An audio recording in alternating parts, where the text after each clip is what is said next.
Oh, or is it just a hit and run? Cause you got a good thing. The new mama see you again.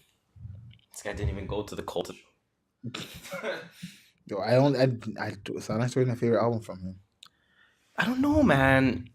Sideline Story, like, I hate to admit that I don't like it that much. That was my intro into Cole World. So I never listened to his mixtape. Oh, you weren't like the come up, the warm up. Nah, that wasn't me. Fucking I knew you guys were all talking about it, but I was like, nah, that's not me. Damn. So then I found inside. Did you guys see that? It came out. I was like, listen to it. Did you guys see that link that I sent you in the fucking in the group chat? In the chat? Which one? Internet Archives or whatever. I said everyone add this to. Oh yeah, I seen that, but like it was early in the morning. I was not trying to add stuff to my desktop or to my computer early in the morning. But like I pulled up. I just wanted to test it out. So for whatever reason, the first mixtape that came to mind was "More About Nothing" by Wale. I don't know why that would come to mind first of all things. And I checked it. It had it. It played fine. No loading issues. I want to see if they have fucking some J. Cole. I'm trying to find the link. No, I saw Don't Drive. Look up archive in the chat. You'll find it. Archive. Yeah, I'll do that then. Archive. Because that's the name of it. They have the warm up. Warm up. Let me just run that real quick. Archive.org. Just look at that. Grown Simba. Let me see if I can press a quick play on that Grown Simba. See how this thing operates. Yo. Internet Archive is a non-profit library for millions of free books, music, movies. That's it? Grown Simba. Oh, shit! Let me see if I can find Dedication 3. That's true, eh? Let's see if they have that. You know what I should look for too? You know what the funniest thing Future's albums, like what's that one that fucking that bitch in that 56 Days. But is that like a mixtape, or is that an album? It was a mixtape. I don't know. Future came out like a whole bunch of shit. You can't really tell nowadays. It's something. What was I gonna say though? But like low key, Dat Piff hasn't died. Dat Piff hasn't. I have the app on my phone. Yeah, I use the app for mixtapes because Spotify doesn't have mixtapes. I need to get back on that. I like Dat Piff. Actually, I deleted it because I need space on my old phone. When I have a new phone, I'm going to download it again. This guy's mad gigabytes on the new phone. Trust me, I run up the gigabytes sometimes. I'm like, yo, I should probably be deleting something. What do you have? 128? No, it's still I think 64. I have no regard for data on my phone. I just download everything. Let me see what I'm even at. Data or space? Space, like that's what I meant. Space, yeah. Space, I'm still worried about because I know I still have a lot of stuff on it. Let me see. Storage. The capacity of my phone is 256 gigabytes. Bro, I would not even care about nothing. I have available 100 gigabytes. I'm downloading every album possible. But low key, how the fuck did I use 150 gigs? Oh, it's Spotify, isn't it? Music. Yeah, a lot of it's Spotify. Yeah, I have. Actually, no, mine is 32. And I've used 21. Yours 32? So that's trash. You don't have a lot then. I don't have a lot. You're not dealing with a lot of space. Messages is a gig and a half. Where's Spotify? Why is Spotify not? It says other. It's taking up most of my space. What the fuck is other? Probably Spotify. Probably. Yeah, because messages is only a gig and a half, and that's the biggest thing there. Probably. System 17 gigabytes. How's the system taking up 17 gigabytes? Trash. Software updates and some shit. Oh, yeah, there is an update I need to do. Yeah, I saw 12.0.1. No, I did that last night, no? I don't fucking know. Who the fuck knows? Episode 25, let's get it!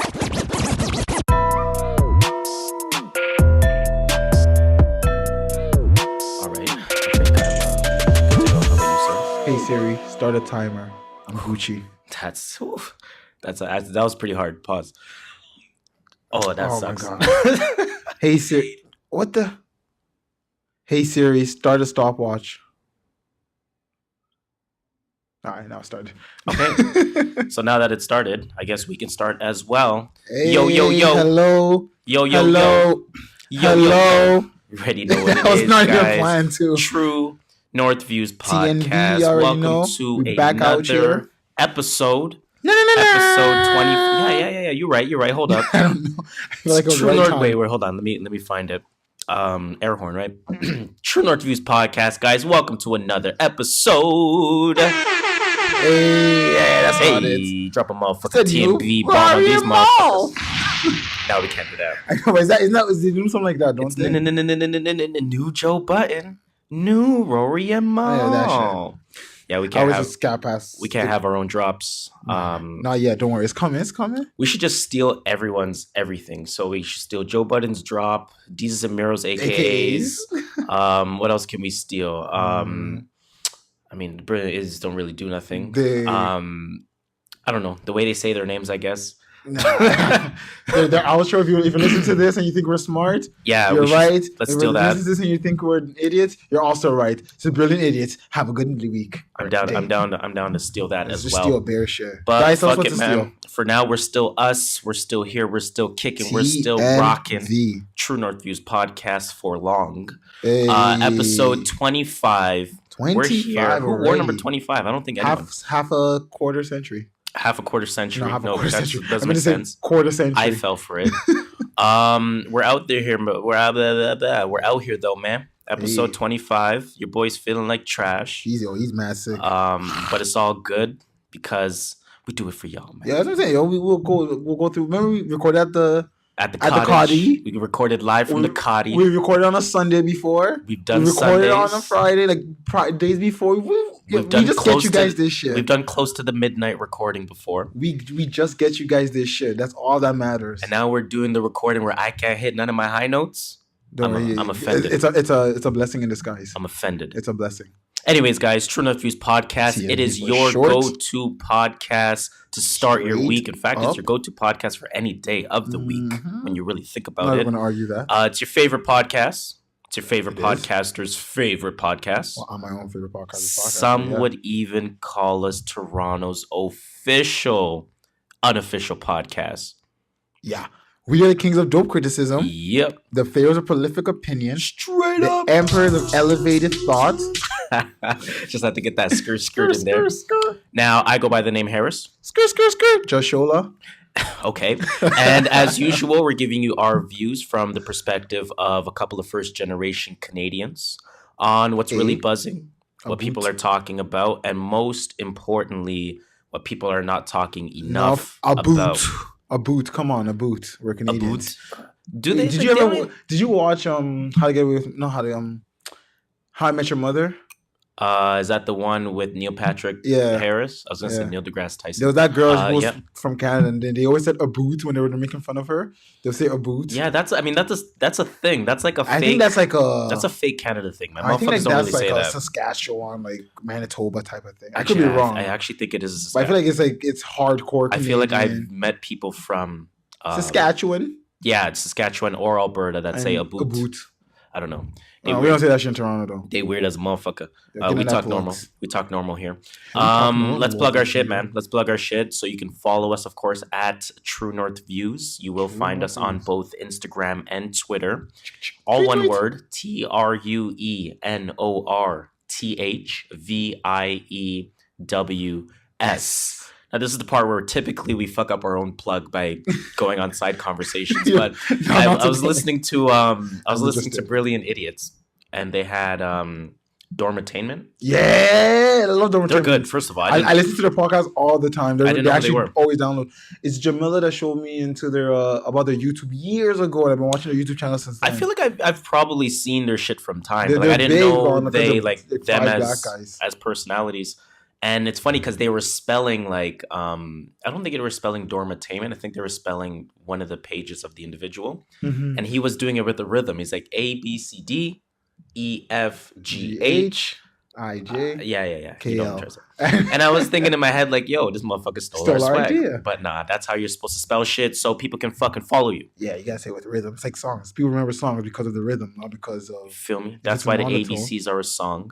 ABC. That's why. As easy as 1, 2, Yo, that's 3. a fact. I'm glad you did that because you didn't do the white people ABCs. So we're going to leave it at that. People's ABCs. Exactly. So again, you can follow us on Twitter, on Instagram at True North Views. Please do us a favor. Tell 6 people and tell those 6 people to tell 6 more people. You wash, you rinse, you repeat, you recycle. Always recycle. Doing a social experiment here. We're going to see how many people can find out about us, how many people can learn about us, how many people want to listen to some good shit. That's all I want to know. Yeah, I agree. Otherwise, you can find us on your favorite podcasting platform of choice. Of course, the big three that we are on. The big three. Shout out to all the independent rappers. We are on SoundCloud. Hey. You will find us. Search True North Views Podcast. You will find us there. You will find us, of course, because everyone in North America has an iPhone, and if you don't, something's wrong with your life. You're probably broke. No, I'm playing. I'm playing. Just because of those memes. Yeah, so you can find us on Apple Podcasts as well /iTunes. Again, search True North Views Podcast. You will find us there. And we are also on, mark my words, the future big behemoth of the podcasting world. We are on Spotify. No, I don't think Spotify's going to get I think it's... The only reason why is because it's not a direct to consumer. Like, you have to remember, people still have Apple Music, and if you pay for Apple Music, you probably don't have Spotify. I get what you mean, because it's embedded in the phone. In that's the only reason why. If it was a native app, if it was a native app, I would have said yes, 100% Spotify would take it. I still think it is, man. I still think it is. You also need to have Spotify to get it, and if Spotify's free. If 30 million people are on Apple Music, they have no reason to download Spotify. They'll just keep on using Apple Podcasts. That's the only reason why I think Spotify can. It's just going to be like the music streaming. I get what you mean, though. I get what you mean. I'm just making wild predictions. But listen, we're on Spotify as well. On Spotify, though, that's all that matters. You can, again, search True North Views Podcast on Spotify, and you will find us. Please feel free to like, share, comment. When's the last time we got a new comment on? Actually, we did recently on, what do you call it, Apple Podcast. We got a comment? Oh yeah, we got a new comment. Jeez, I gotta see this. Called us Kings. Hey, shout out to I think I met this person at the the Sylvan LeCue show. Shout out to them, actually. They have she has her own podcast. I don't know if it's her and her teammate, so to speak, but I'll give her a shout out anyway. It's called the Colored Millennials Podcast. Yo, hit us up, yo. Let's do let's do a ting, but let's do a ting. Oh, we spoke about it. Colored Millennials Podcast. Yeah. Gained a new follower. Hands up. Looking forward to more episode. Kings. Jeez, yo, I feel nice. Can't even lie. I feel just nice. King. Now all of us. Now I'm gonna call women queen. Yo, trust me, because it feels nice. When I just read that king shit, I was like, yo, I'm a king. We feel nice. We feel nice up in this motherfucker. I feel nice, yo. Yo, I can't hit none of my high notes. I'm cheesed. I got to see what they... Have you listened to their podcast? I've never seen it before. I've listened to it. I do like it. She's, again, the one person that I had met, she's kind of the lead voice, so to speak. She's figuring it out. Mm-hmm. You get better week by week. For sure. But salute to her. Where else are we on? We are on whatever other platform. I know, man. Yo, I'm going to record a track like this. With this raspy ass voice. You sound like Future. Hey man, it might get more views. You never know. Yo, you probably will. Now that I've cleared my throat. Where do we want to start, man? What's on the docket? Vic Mensa, this is XXXTentacion. Before that. There's something before that? I need to say two things. First thing, we have to introduce a segment. Oh, shit. I wish we didn't even do that. The Music Potpourri segment. Yes, Music Potpourri. So welcome everybody to the Music Potpourri segment, the segment that has dominated the podcast over the past couple of weeks, the segment that will dominate the podcast this week as well. Yes, sir. But listen, man, when there's a lot to talk about, there's a lot to talk about. Secondly, what's happening. It's pop culture right now. Notice I didn't say first of all. I said firstly. Same shit. They did a different way. Secondly, I just want to say I was dead on with Logic's album. Right, it sold 180? It sold 175. Okay. If you run the audio, I said 180 and then I said 175. It sold 174 first week. 129 of that was actually pure sales, which is beautiful. I don't believe pure sales anymore. After the what's it called? Travis Scott's. Like, how did he get his pure sales? Okay. Was on his website selling T-shirts and you get a download code? I get what you mean. Like, pure sales has been ruined. Like, I need to know if it could be hard copies. I don't know, but do they count? Do they count the merch bundle as a pure sale? Yes, that was the whole issue with Nicki, because Nicki was doing it with her tickets, right? And Travis Scott was doing it with his merch. Well, everyone does it, and he was doing it with like limited edition merch, so everyone was buying his merch. I get what you mean. Yeah, that is unfair. But shout out to him. That's still 180 is a big number. Logic is Mr. 180, man. That guy's guaranteed 180 first week. He has 180,000 people that listen to his music. Now, let's get into, of course, the Vic Mensa XXXTentacion BET Hip Hop Awards discussion. Why are you so mad for? I'm joking. What is going on here? I need to see the BET Award before I want to start jumping to conclusions. I do feel like he shouldn't speak ill on the dead if he did speak ill on him. But again, we're all just getting secondhand information about this. But okay, there's kind of two sides of it, right? So to me, the two sides of the coin are the one side that says, you know what, I want to see what he said first. Okay. And I agree with that. It's me. Like, I want to hear the bar, because what if it wasn't like, what if he wasn't dissing in that sense? Like, and I want to say, after we're done this convo, the Quavo Lil Peep one, you probably heard about it. Yeah, I have heard about that as well, and we will definitely get into that, I guess, in our new music segment. Yeah, I was going to talk about it right after this, actually, and say, compare to this, and say, okay, is it different? Because now we heard the bar, and I'm like, because I didn't take the Lil Peep one as a diss.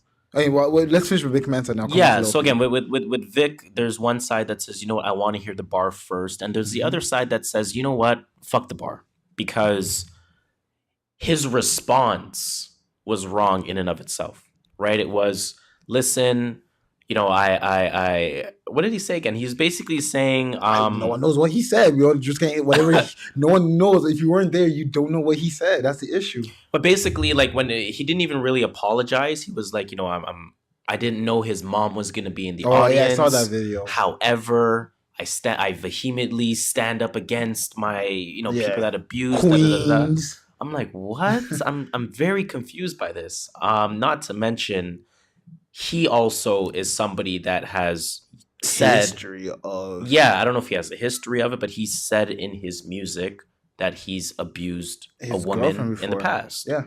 Right? So does that even give him the ability to say that?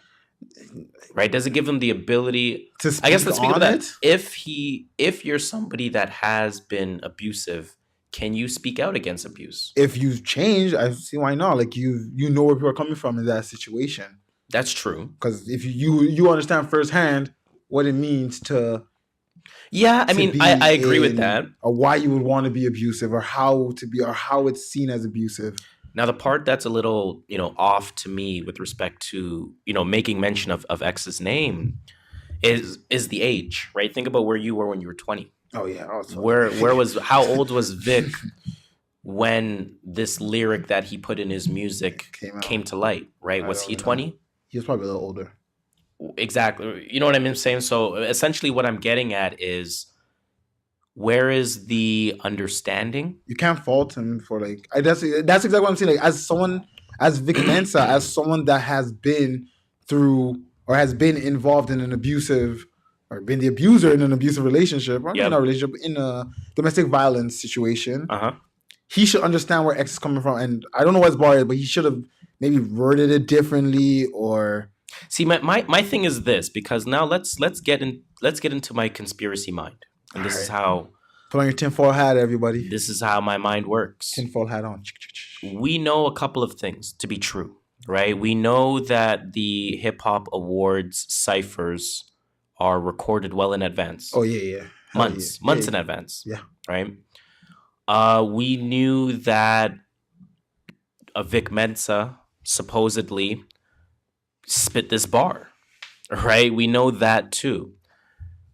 Couple of questions. Why did BET leave this bar in the freestyle? Oh, it's for views. Of course it's for views. And the freestyles, they don't really cut the freestyle according to what I've heard. They do multiple takes, but they still consider it a freestyle, so they want to get every. Yeah, they'll let it run as is. Yeah, but BT due to wasn't the death of somebody, why isn't hey, listen, we went back and we listened to it.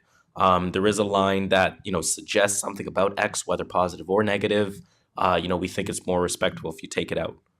Yeah, BT wants to views. Or hey, can we use your other B-roll or your other freestyle? Can we use that instead? BT wants the views. Come on, BT. This does not affect BT. They know that. This all goes on to Vic Mensa. So they're like, fuck that. Yeah, they say XXX. Let us get XXX fans. XXX has stands. Let us get his stands. And now they're gonna come watch the BT Awards, because now everyone's gonna be like, I want to watch the BT Awards just to see what Vic Mensa said now. Right. I still won't watch it because God knows it'll be on. I still won't watch it. 5 minutes after. I'll wait for the Instagram clip. And I'll watch the ciphers on BT.com. I haven't watched Hip Hop Awards show in a long time. I don't watch any award show anymore. Damn. I don't got time for that shit. Yeah, they're not as entertaining as they used to be. But Vic says this shit. BET purposely keeps it in. The DJ at the cypher miraculously tweets this information a week before the awards. Like when do the awards air? Do you know? Because I have no idea. Let me ask Siri. Let me do some quick Googles. But essentially what happened, just to actually give the viewers a little bit of context, the DJ Scheme. So Vic, of course, fired shots at Florida rapper XXXTentacion during his cypher, according to DJ Scheme. DJ Scheme said when he tweeted, of course, tweet. He said, when y'all hear Vic Mensa's fucking freestyle at the BET Awards, y'all are going to be fucking disgusted. At Vic Mensa, suck my dick, bitch. I feel like I saw this. Yeah. Like Academics man posted or something. As it was happening or some shit? Like someone posted this before it aired. And then he said, yo, bro, how you gonna say your favorite rapper is an abuser and then follow it with a line saying some shit X, some shit, so I won't live long? Why is he putting that in some shit X, some shit, so I won't live long? Well, that's so complicated. You know how we say something, something, something? Some shit X, some shit. Where's this guy from? He's like, you can deny it, but everyone who was there heard that shit. And of course, Vic Mensa basically doubled down and he gave his fake apology in that sense. I am standing up for all. You want to play it? I'm going to see if I can play some of it. I'm standing up for all women abusers. And by the way, the BET Hip Hop Awards is Tuesday, October 16 at 8 p.m. Good to know. And the host is D. Ray Davis. D. Ray? Yeah. Interesting. Exactly why I said it. Interesting. Let me run a little bit of this Vic Mensa apology. Play that shit. Recently, I did a freestyle for the BET Awards cypher addressing and condemning rappers who unabashedly abuse women and those who stand up for them and even call them legends. I stand behind those statements. It was pre-recorded weeks ago, and I had no idea a grieving mother would be in the audience to honor her lost son. I never intended to disrespect her, and I offer my deepest condolences for her loss at the hands of gun violence. However, I vehemently reject the trend in hip-hop of championing abusers, and I will not hold my tongue about it. I don't give a fuck about getting attention. I care about bringing awareness and holding people accountable for their actions. Yeah, I mean, first of all, don't say first of all. Yeah, first of all, don't say first of all. Don't apologize when you're going to use the word but or however. Then you're not apologizing in that place. Once the but or the however comes out, the apology's done. Yeah, it's no more an apology. It's no longer an apology. Like, you're not apologizing. And if you noticed... No, go ahead. What were you going to say? It's something that Charlamagne always says on Brilliant Idiots. Don't apologize after everyone has come at you. Like, if he did this before it aired and before everyone started saying, oh, look what he did at the BET Awards, I'd be like, okay, you know what? He did say, well, yeah, he did say he didn't know the mother would be in the crowd. But again, my issue is he says, I apologize to her. Never apologize to X. Oh, did he really have to apologize to X? No, I'm not to say he has to. And listen, at the end of the day, he's always been somebody that's been against not only X, but just that whole culture, if you want to call it that. So he's absolutely on the same energy that he was on, a week ago, a month ago, a year ago, X's death, et cetera, et cetera. So I'm not mad at that. There is just a time and a place. And it was the wrong time and wrong place. Exactly. Like, Vic Mensa can rap. He really can. I don't know why he's been fucking up lately. Because he's trying too much. Forgive my language, but yeah, like he's trying too much. He can rap. I used to like his old stuff. I used to listen to Vic Mensa, and eventually I'm like, he's whack now. I can't listen to his shit. He's trying too much, man. Like, I'ma still listen to his shit, but like, come on, man. He came out with a tape recently, didn't he? I didn't listen to that shit when he came out, but I'm going to somewhat segue this into the Quavo line. Yeah, before I even say the Quavo line, I didn't think it was wrong. But Lil Peep fans are upset at Quavo. Literally on rap news, everyone was like, "Fuck Quavo." I think fuck it's Quavo, silly. I fuck think it's Quavo. silly. This was a line from which we're gonna talk about later. Quavo Honcho, badass fucking album. Honcho. The song Big Bro, I think it was like the second to last song or third to last song. Third line in. Think you're popping Xanax bars, but it's fentanyl. No bars, it's fentanyl. Think you're living like a rock star, but you're dead now. Silly. As soon as I heard that, I was like, that's a Lil Peep hint for sure. Maybe. No, Lil Peep was like, he was known for like posting pictures of him taking Xanax, and then it turns out he overdosed he took a Xanax and it turned out it was laced with fentanyl. So okay, and he always called himself a rock star. That I saw that on social media where Peep always called himself rock star. Yeah, that was that other fuckboy. I don't care. That's super generic. By the way, you got to listen to his music. Like, I've listened to Peep's music. No, but I'm saying like he calls himself a rock star in his songs, like Rock Boy. It comes up Rockstar Boy or some shit like that. But like, it's still generic. You can't say Quavo is specifically talking about Lil Peep. He is.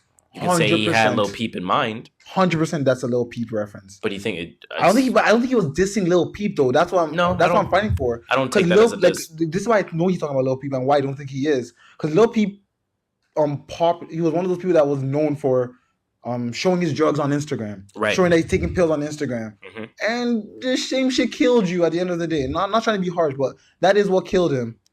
Yeah, of course. That's all he said. He's like, "Yo, you popping Xanax? You're showing the world you're popping Xanax. Turns out it was fentanyl.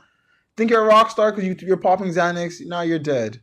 Yeah, and he didn't say it in a diss. He just kind of said, and then the next line was where like, I know it wasn't a diss because he says, "Let me put you under my wing. I'll teach you one thing."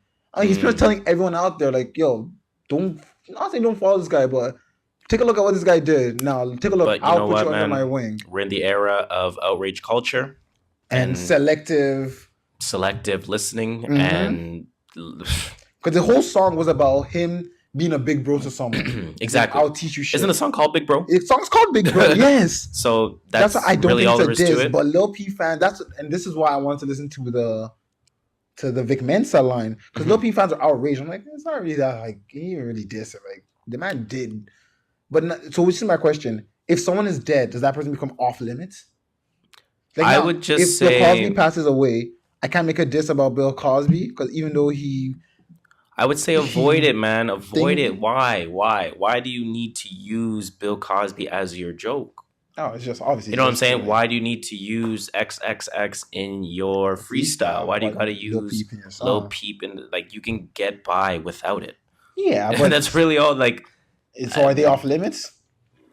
Should they be off limits? Even if they did technically do something wrong, like Bill Cosby, should he be off limits if he passes away? I think you should let them rest.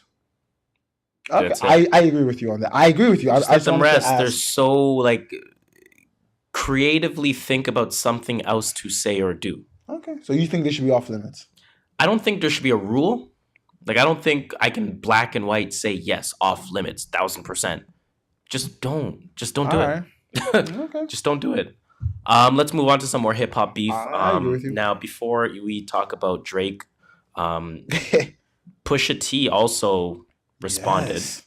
Right now, I don't even really want to talk about it. Where did I put it? But I want you to get into your Drake shit because I'm like skeptical and my conspiracy mind is working again. But go ahead with this Drake shit. What happened? Drake was on The Shop. Yeah, I was on Instagram Friday night, probably like 2 a.m. I'm not sure. It was more like one, yeah, whatever. Friday midnight. Yo, my voice is trash. And every channel I'm following, every Instagram page is posting Drake on The Shop with and The Shop is LeBron James's show on HBO. HBO, yes. Yep. We talked about this a few episodes ago when OBJ was on it saying he feels like a clown. Feels like a circus monkey. Circus animal. What did he say? I feel like a gorilla. He said a monkey. Cage. Yeah, some shit like that. Some shit. I forgot who that next guy was in the video. But pretty much Drake, first of all, was clowning Kanye, and LeBron was clowning Kanye too. He says he went to Wyoming to make music. Let me play the clip first, and then I will summarize the shit. Well, sun's in my eyes. All right, it's 20 seconds. Sun is mad in this guy's eye. Man, something's off. He just felt it when he said that. Yeah, he's like, this guy's working on an album, man. And I was like, for real? Because he hasn't announced it yet. He just told me he wanted to work on, like, he just told me he wanted to give me beats, and he said he wasn't dropping until like October, November, or something like that. And I'm like, it's all good. Let's just go and let's see what it's about.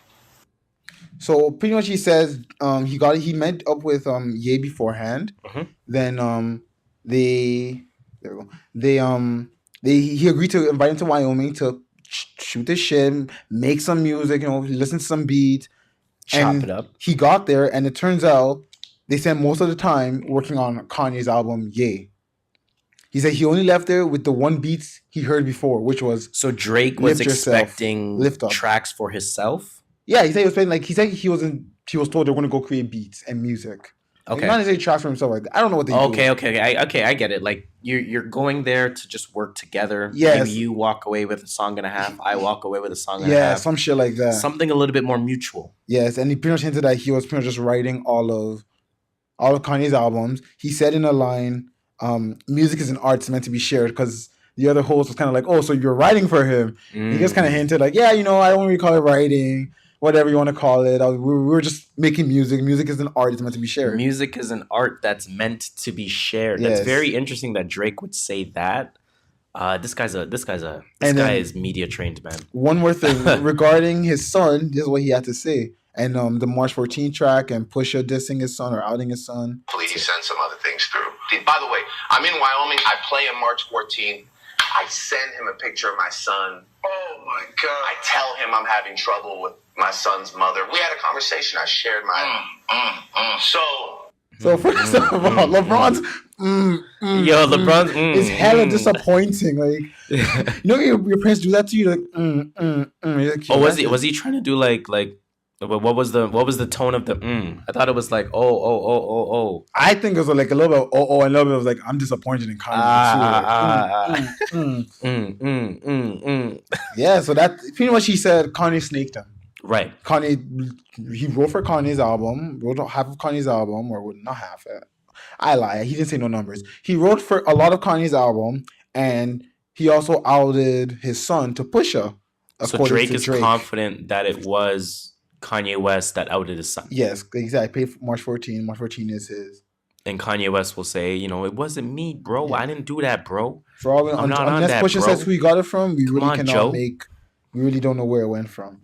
All this is say that Kanye's a fucking clown now, man. Yeah. LeBron's clowning on you. Drake's clowning on you.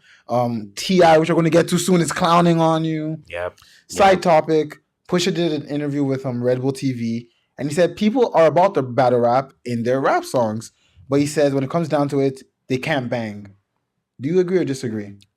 It's facts. He said people say, "Oh, it's too far. It's too far." He's like, but then you're not down for the battle rap. That's essentially and what I do agree with that. You're not down because at the end of the day, there is no too far. In hip hop beef, there is not too far. When you're entering into the beef, you know what you're getting into. Yep, sir. In fact, when you say something about his wife to be, you've opened up. You got to understand that that's going to trigger something. Yep. So now when he speaks about your son, funny enough, he didn't even have the problem with the son being brought up. He had a problem with OVO 40 being brought up. Yes. Listen, I didn't write that down too. OVO has what OVO has in terms of his illness. OVO, you mean 40? Yeah, no, I know. OVO is like the collective, but OVO 40 is the guy. Oh yeah. So I don't gotta say nothing else other than that. He has what he has. Pusha didn't get too malicious. I don't think Pusha did. I don't think it was that hard of a line. I don't think it was that malicious of a line. Yeah, he's dying. And it's not a lie. It's not a lie. It's not a lie. Now, correct me if I'm wrong. The Pusha interview came out before the Drake interview. Mm-hmm. Okay. So why are they doing this? But that's all I want to know. The Drake interview is like an HBO show. It could have been recorded weeks ago. Could have been. Wasn't. I don't know when it was recorded. And the Pusha one, I only saw it this week. How is LeBron? Pause. How is LeBron's facial hair looking in the preseason right now versus how it looked on recording day? That's a good question. I'm going to look at all preseason games and look at the recording. You know what I'm saying? Like, it's weird to me that this is happening. It's weird to me that both sides of the beef are being mentioned on TV, radio, YouTube, etc. Now, why now? he also said, this was the funniest part, that he did have a response made for Pusha, but then he got canceled. But he's like, he's pretty much said he wants to punch Pusha in the face. Yeah, he did say that, and that was funny to me. Do y'all want to see a Drake Pusha fight? Yo, who wins that? Pusha. Who wins that fight? Pusha, man. Pusha wins the fight? Yeah, at the end of the day, Pusha was on the streets. He did have to fight. I believe Pusha had to fight a little bit when he was growing up. How tall is Pusha T? I don't know, 6'2", maybe? The guy's not 6'2". Shut the fuck up. He's probably like 5'9", 5'10". I'm dying. Shit. Yeah, he's 6'2". Drake's like... You don't think Drake has a chance? Nah, man.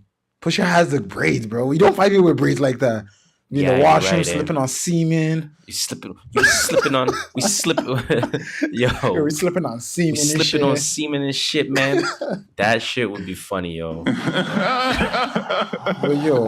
But what did T.I. say about this? 'Cause I'm tired. So we can get off Kanye's tip. Because I'm tired of talking about Kanye because we definitely have met our Kanye quota. But I do want to talk about what T.I. is saying about this guy. So T.I. basically is going in on Kanye West. T.I. posted a 350-worded... Nigga, that's longer than my essay in school. Instagram post. Now, we got to talk about whether or not this is one of the top 5 longest captions of all time. Probably top 1. Right, so 350-word Instagram post. T.I. was saying that Kanye West, his meeting, obviously, with the president was one of the most... Sorry, he didn't say one of. He said it's the most repulsive, disgraceful, embarrassing act of desperation and auctioning off of one's soul to gain power that I've ever seen. Crazy. Okay. So T.I. continued on. I'll read like another sort of highlight, and then I wonder how much of the actual caption itself I'm going to read. But you should read the whole damn thing. All right, guys, that's the end of the episode. That's the end of the episode. He said, "We just saw Mr. West's soul on auction. If you listen closely, you can hear the tears of our ancestors hit the floor. That's a bar. All I can say is, I've reached my limits. This is my stop. I'm officially done. Finito." All I gotta say is, Yandi better be the most life-altering and racism kind of fire. Yo, that's all I gotta say. I'm done with Kanye. Yo, Kanye, just drop your shit and stop this fucking antics. Okay, 2 more sidebars about Kanye. Sidebars. One sidebar. We're gonna have to start saying sidebar soon. What? I have to say we're gonna have to start saying sidebar soon. One fucking post I saw today was Kanye in Africa. And the caption says something along the lines of, meet with Trump yesterday, but we're in Africa today. Kanye has officially got out of his sunken place. He's in Africa now. What does that have to do with being in your sunken place? Yeah, I'm not even going to elaborate. I can travel to Africa. Does that mean I'm not in my sunken place? Second sidebar was... Oh, fuck. What was the second sidebar? Oh, my goodness. What were we just talking about? Kanye West. Africa. Auction your soul. Reach my limits. Officially done. Oh, my goodness. Repulsive, disgraceful, embarrassing acts of depression or desperation. Auction off one's soul for power. Illuminati. I've said every word you've said recently. Well, fuck it. I don't remember my second sidebar. All right. So I've definitely met my Kanye West quota. I remember now. Donald Trump says... Oh, God. He is going to get the black vote. Nah, Kanye lost it. You know, Kanye got it and lost it. They never had it. First of all, I think it went up a little bit, then Kanye kind of blew it. They never had it.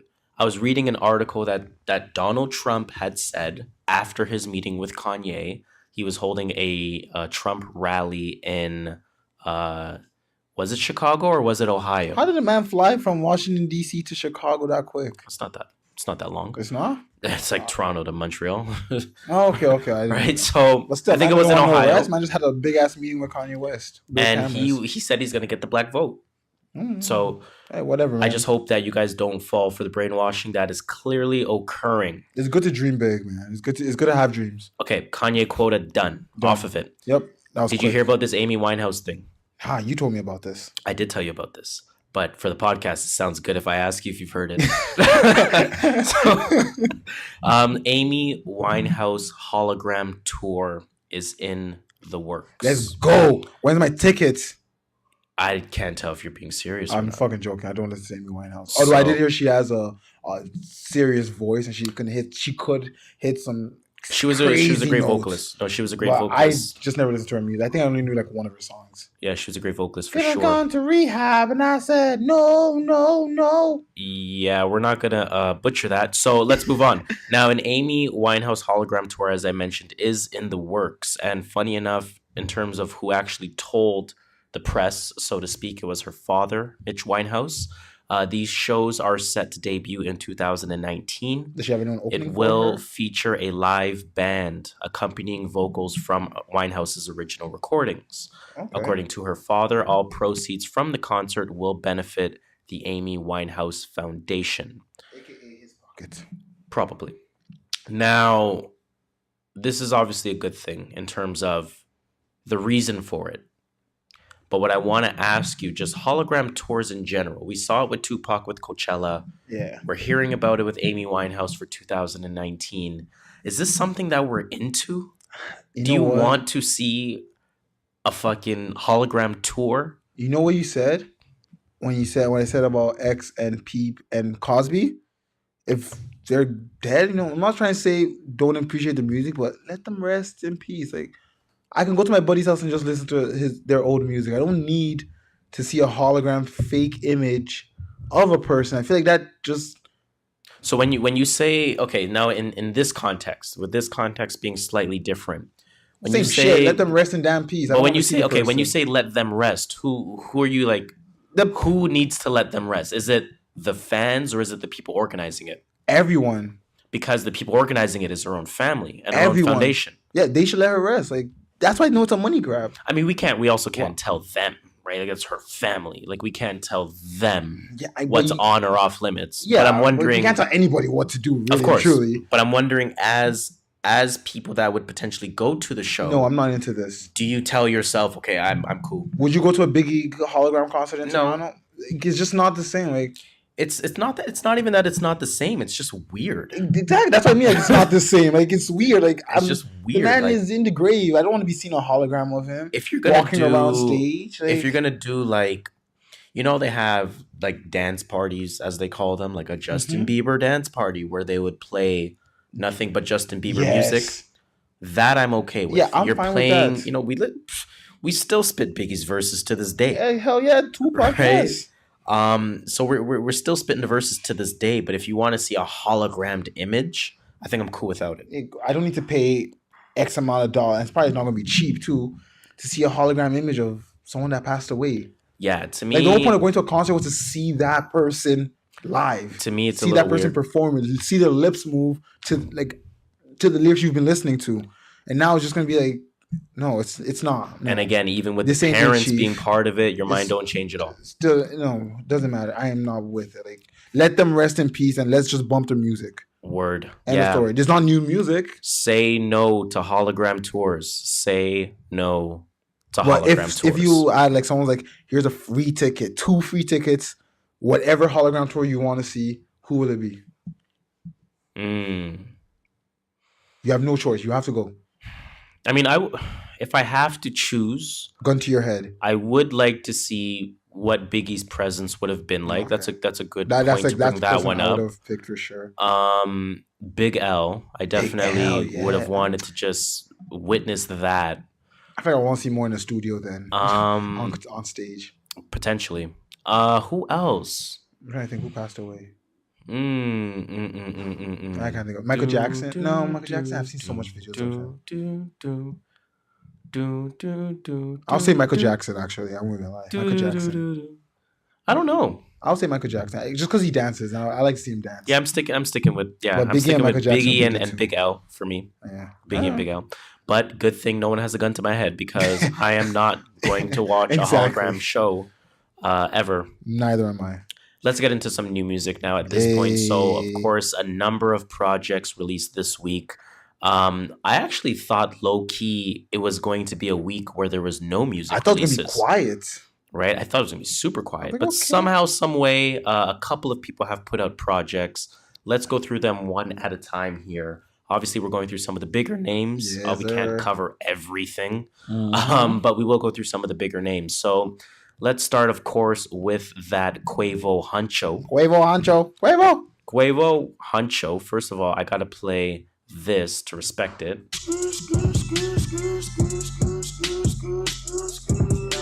I wish y'all could see us dancing, but you can't, unfortunately. Yeah, one day we ain't visual yet. One day. Let's talk about it. Quavo Huncho, what do you think? First of all, he's one of the pioneers of the hype train.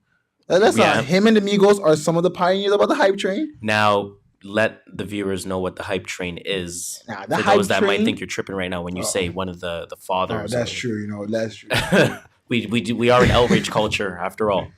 Hype train is a train of niggas. It's a train full of people, and there's VIPs, and there's me on it, and it's us people that listen to hype music. It's not necessarily about the lyrics. It's about how you feel. Get your head nodding. Get your body moving. Pause.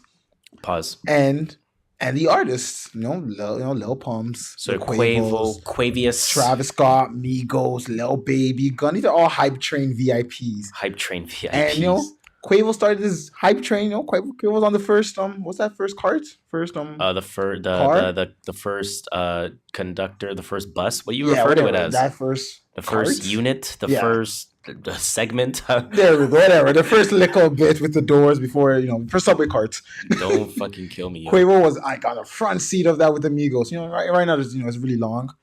So that's what the hype train is. And this being Quavo's first solo attempt as a hype train conductor. Ooh, yeah, I wouldn't put it that way, but yeah, I like that. He took the train. Now he's leading the train, and I'm on it. I hope everyone else is on it too. We got space for everybody. I think a lot of the beats were good to me. It was beyond just your typical hype train beat, if we want to call it that. I was going to get there eventually. I find there was something more to it. I can't quite put my finger on it, but there was something a little more to it. As a conductor, he's going a little bit left, and no one's arguing though. No one's arguing. Although, yeah, a lot of people are arguing actually.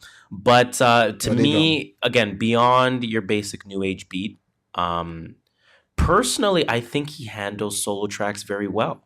You know what? He did this. And I think we're in the minority with that. He did this better than he did Quavo Huncho, which was the one with Travis Scott. Right. Because I had low expectations. No, you mean Huncho Jack. Huncho Jack. Sorry, I said Quavo Huncho. My bad. Huncho Jack, yeah. Because I had low expectations for that. I won't even lie. After Huncho Jack, I'm like, yeah, I kind of have low expectations for Quavo now. I liked Huncho Jack a lot, though. Nah, man. There was probably 2 tracks on it that bombed. Everything else was whack. Fair enough. I can't remember any songs on it. So production on this was A1. I'm never going to lie. Production was A1. On some of the tracks. Let's clarify. On some of the tracks. I don't think every track 80% of it, I give a huge part of production. Okay. I'll tell you one thing about the hype train is production. Production moves that hype train a lot. True that. I won't even lie to you guys. It ain't the lyrics. It ain't the lyrics. But Quavo did one thing really well. And he had flows on flows on flows. He did. Switching it up. Coming in with different flows. Switching up in the middle of the track. I'm like, okay, Quavo, you got this. He was doing his thing on that, man. The only problem I had was that shit was way too long. Yeah. So let's get to the length. Tracks. So it was 19 songs. Yeah, that should have been 12. Yeah, man. I think he should have done 10 or 11 strong tracks, and he would have definitely gotten a lot better praise for it. Definitely, I think. Yeah.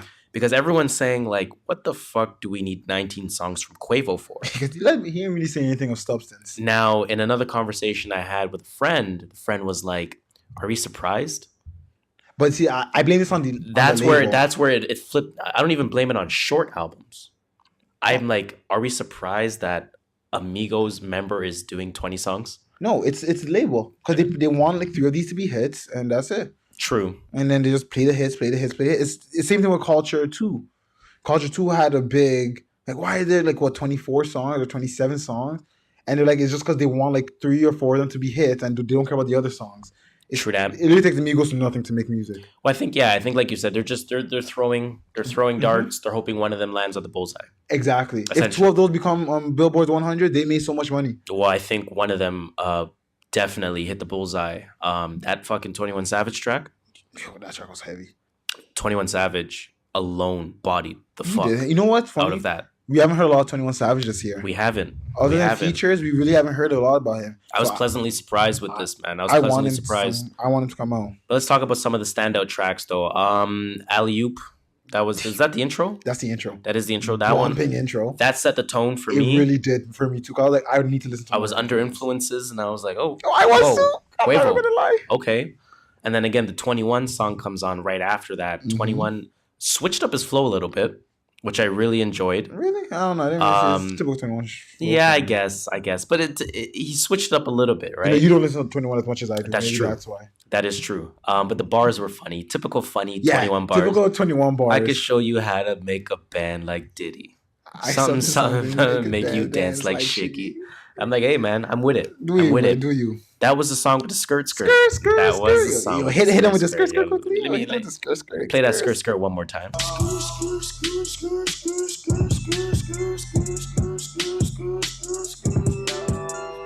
Respect the skirt.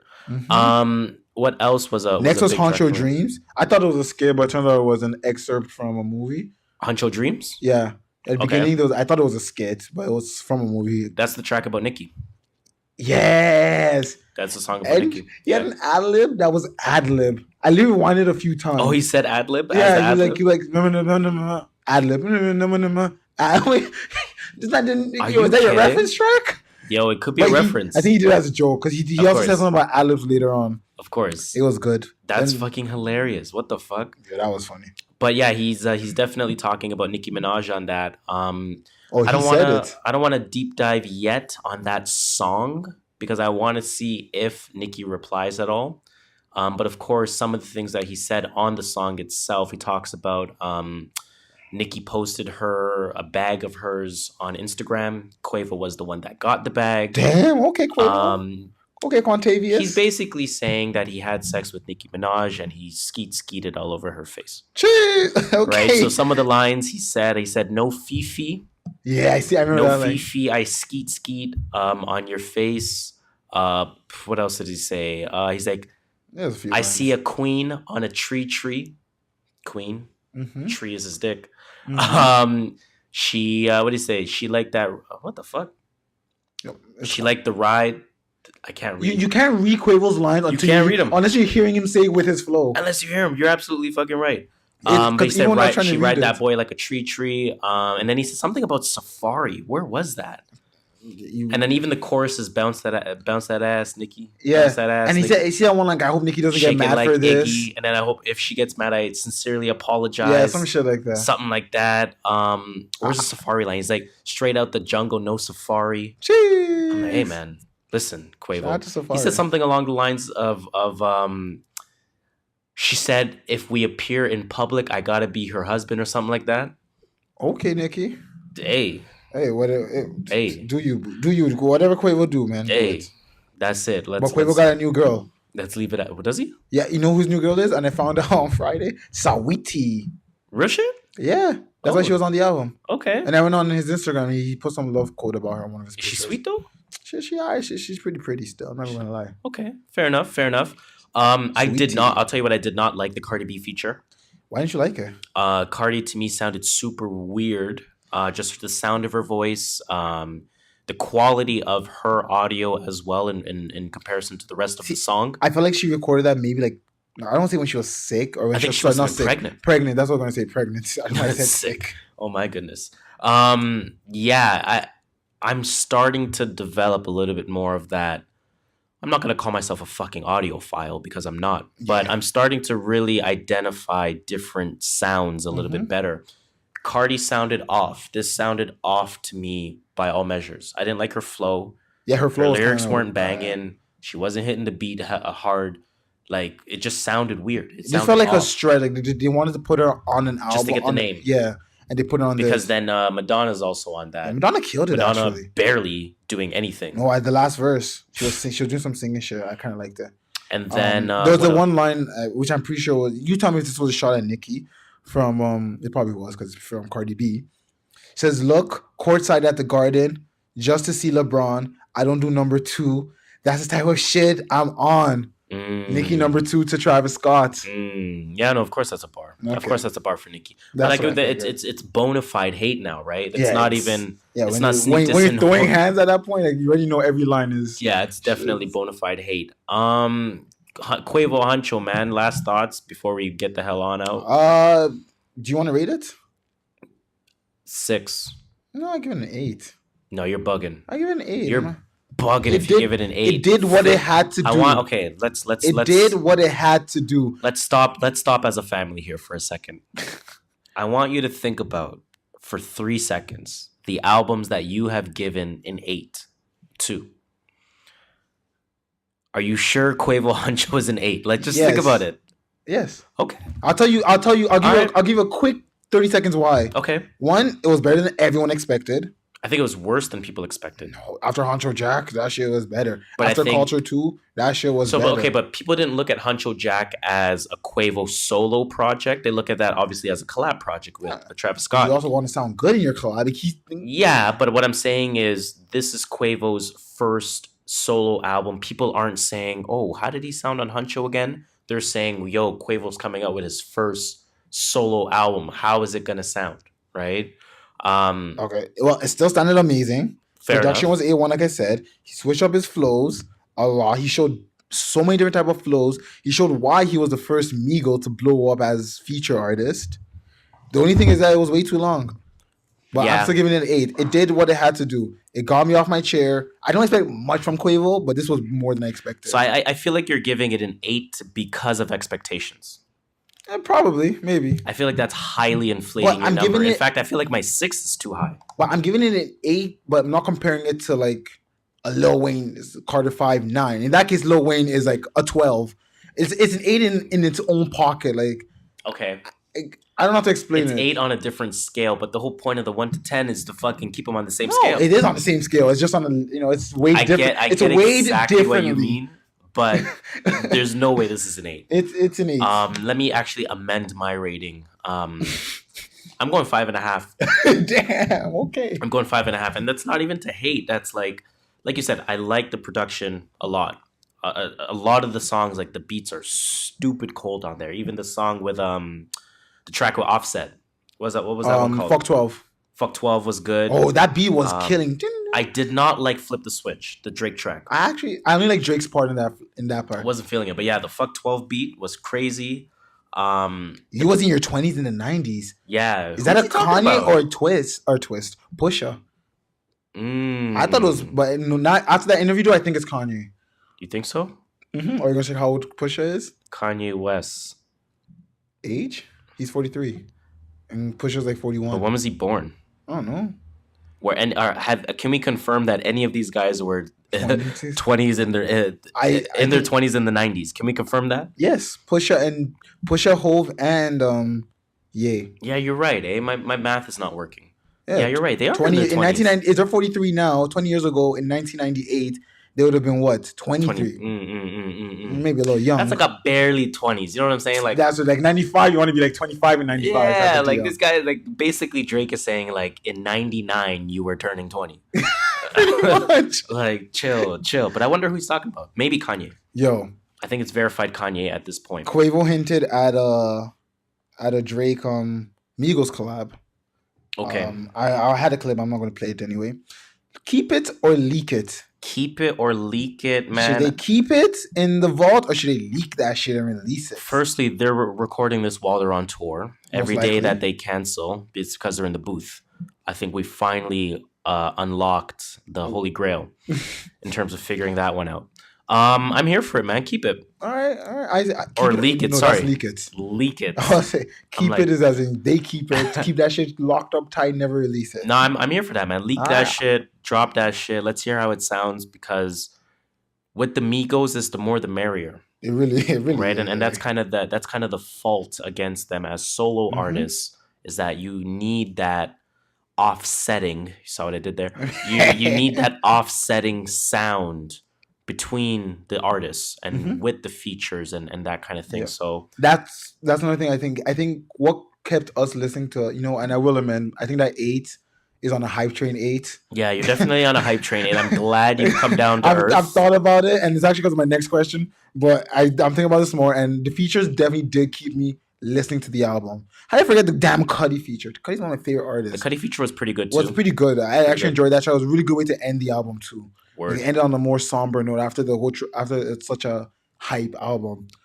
So I'll give it like a 6. I really will give it a 6. I'm not even Yo, lying. This guy went from 8 to 6. Because like I realized I was like you said, I was comparing on a different scale. I should not do that. So I'm glad. On a hype train scale, it's an 8, but I'm willing to increase my 5.5 to 6 only because 6. You've said 6 as well. It's a 6. Production is a 5. Features gave it the extra 1. Quavo couldn't put 4 into it, unfortunately. Damn. So Quavo Huncho, 6 out of 10. You heard it here first. Technically, the biggest project this week was LMA's self-titled. Before we get to LMA, okay, let's go. Quick question. Quick answer. So, this I've actually been thinking about this since the Doctor. Do you see the Dr. Seuss Walk It Like It Talk It? Yes. Walk It Like It Talk It, but they're reading to a Dr. Seuss album. Yeah. And honestly, I've been thinking this question. People, please help me answer this question. Is it that the Migos flow is that elementary that it can be rhymed with a Dr. Seuss album or an book, or Dr. Seuss's book is actually more advanced than we give it credit for, and the Migos are more advanced and they can rhyme on a Dr. Seuss level?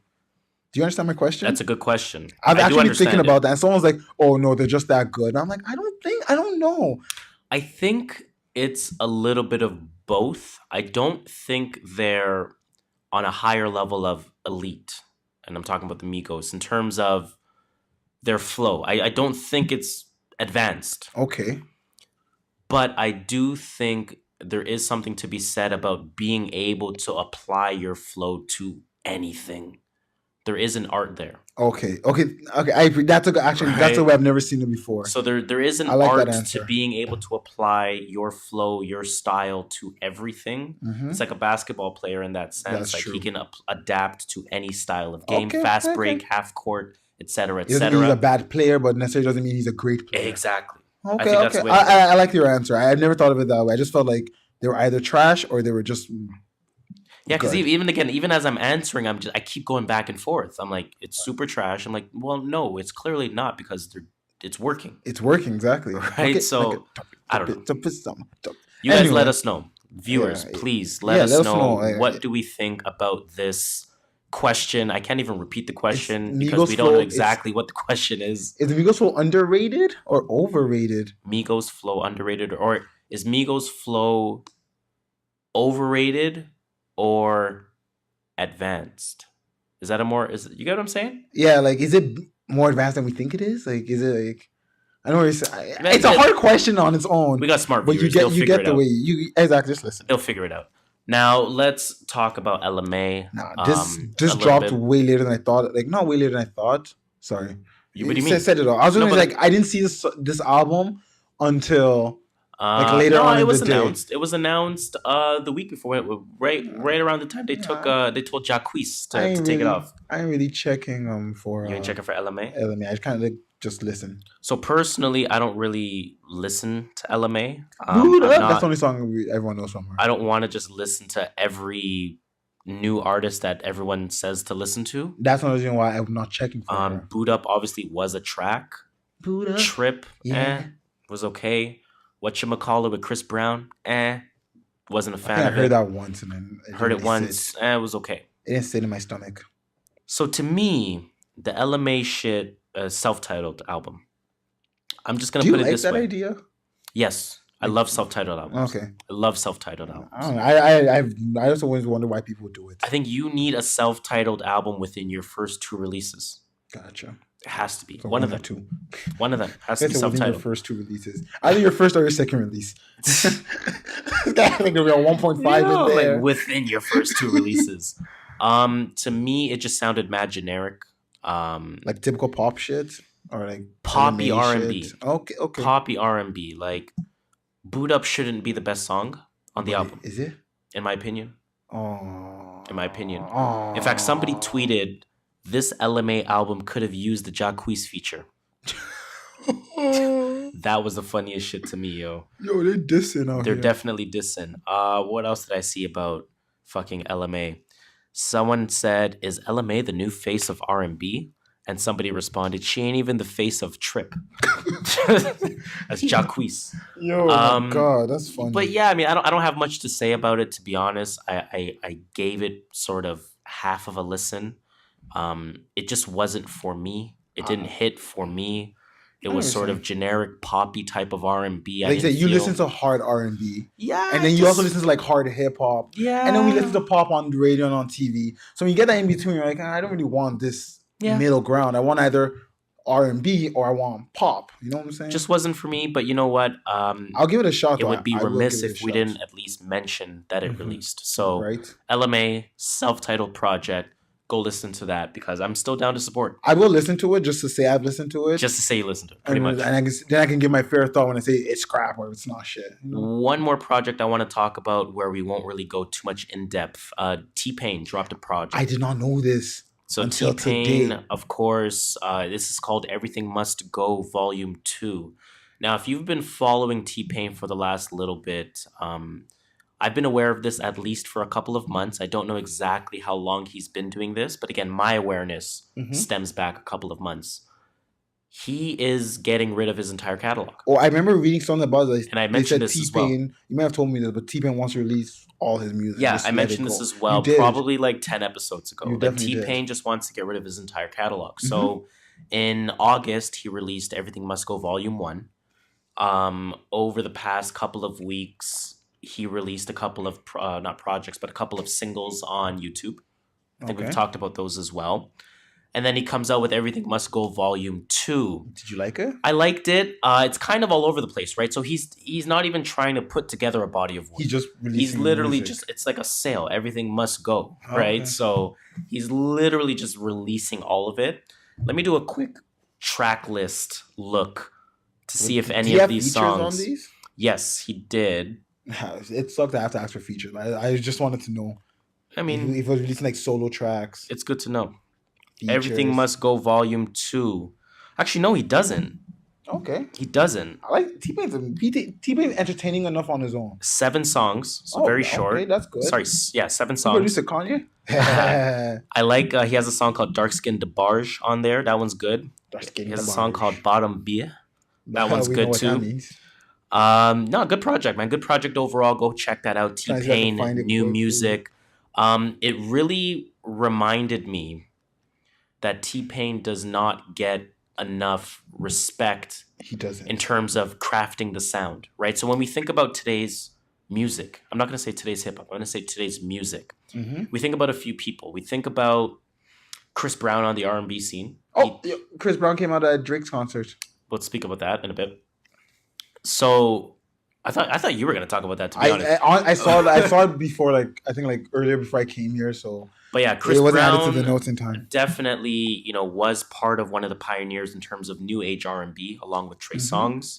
Lil Wayne, of course, gets his respect. Chief Keef gets his respect. Keef is so slept on. Kid Cudi gets his respect in terms of the new dark R&B. Yes, like the I'm not scared to talk about my feelings R&B or just the sound itself. Yeah, like I'm not scared to talk about my feelings and the sound. Weeknd also gets a little bit of respect, even though he was more of somebody that acquired rather than somebody that, you know what I'm saying? But still gets his respect. Okay. Why isn't T-Pain respected on that same scale in terms of somebody that has crafted today's sound? Because he's seen as quote unquote an old head. Unfortunately. Yeah. And like he was doing auto-tune and everyone's saying, oh, it's whack, it's whack, it's whack.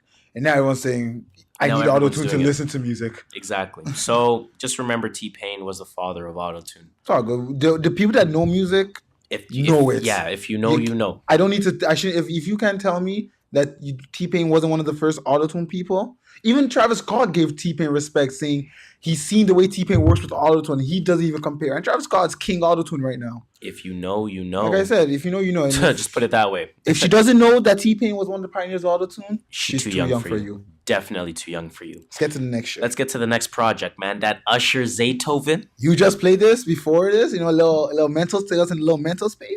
Before we get hype, I just need to ask, what the fuck is Usher doing? Why is Usher doing this? Because he needs something to sell. Why is Usher doing this? The way he was selling in 2007 would not work anymore. We don't want those Usher tracks anymore. But I do want that from Usher. You do, and maybe 100 other people, not 50. So you're here for trap Usher.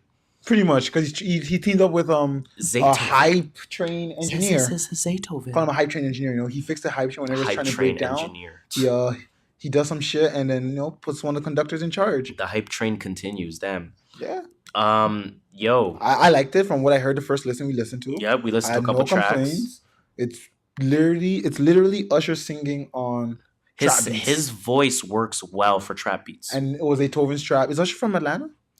Yeah. And Zaytoven's from Atlanta. First of all, Zaytoven's killing Atlanta. He knows what beats people need. I think that shows good mastery in your craft.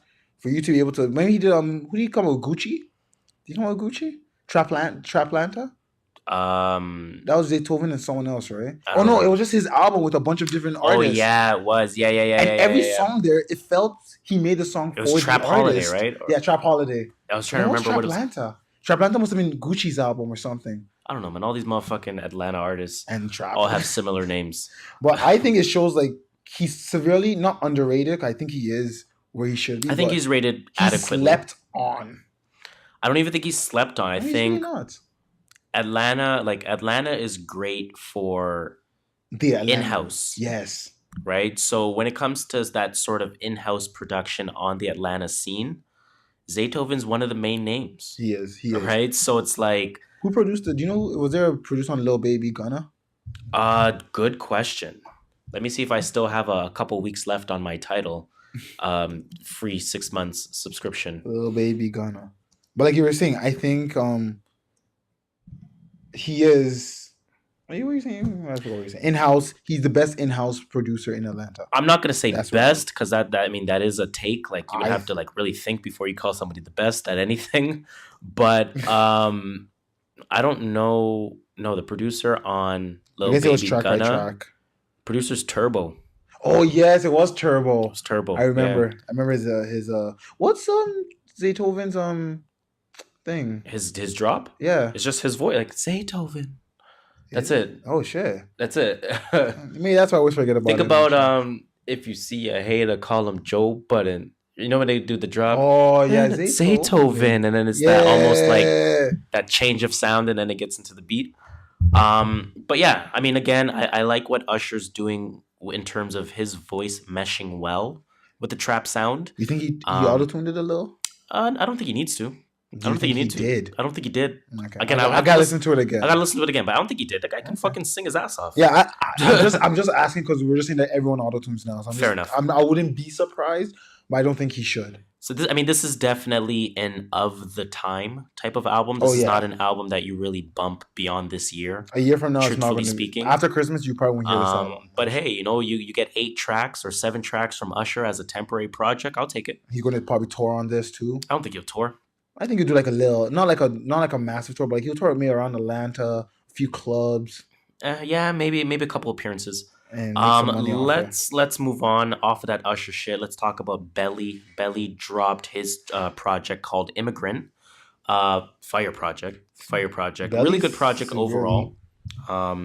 Belly, of course. Shout out to Canada. Shout out to Canada. Yeah, let's give him a TMV bomb for Canada. People forget that Belly's Canadian, so drop a motherfucking TMV bomb for Belly real quick. You already know what it is. Shout out to Belly, man.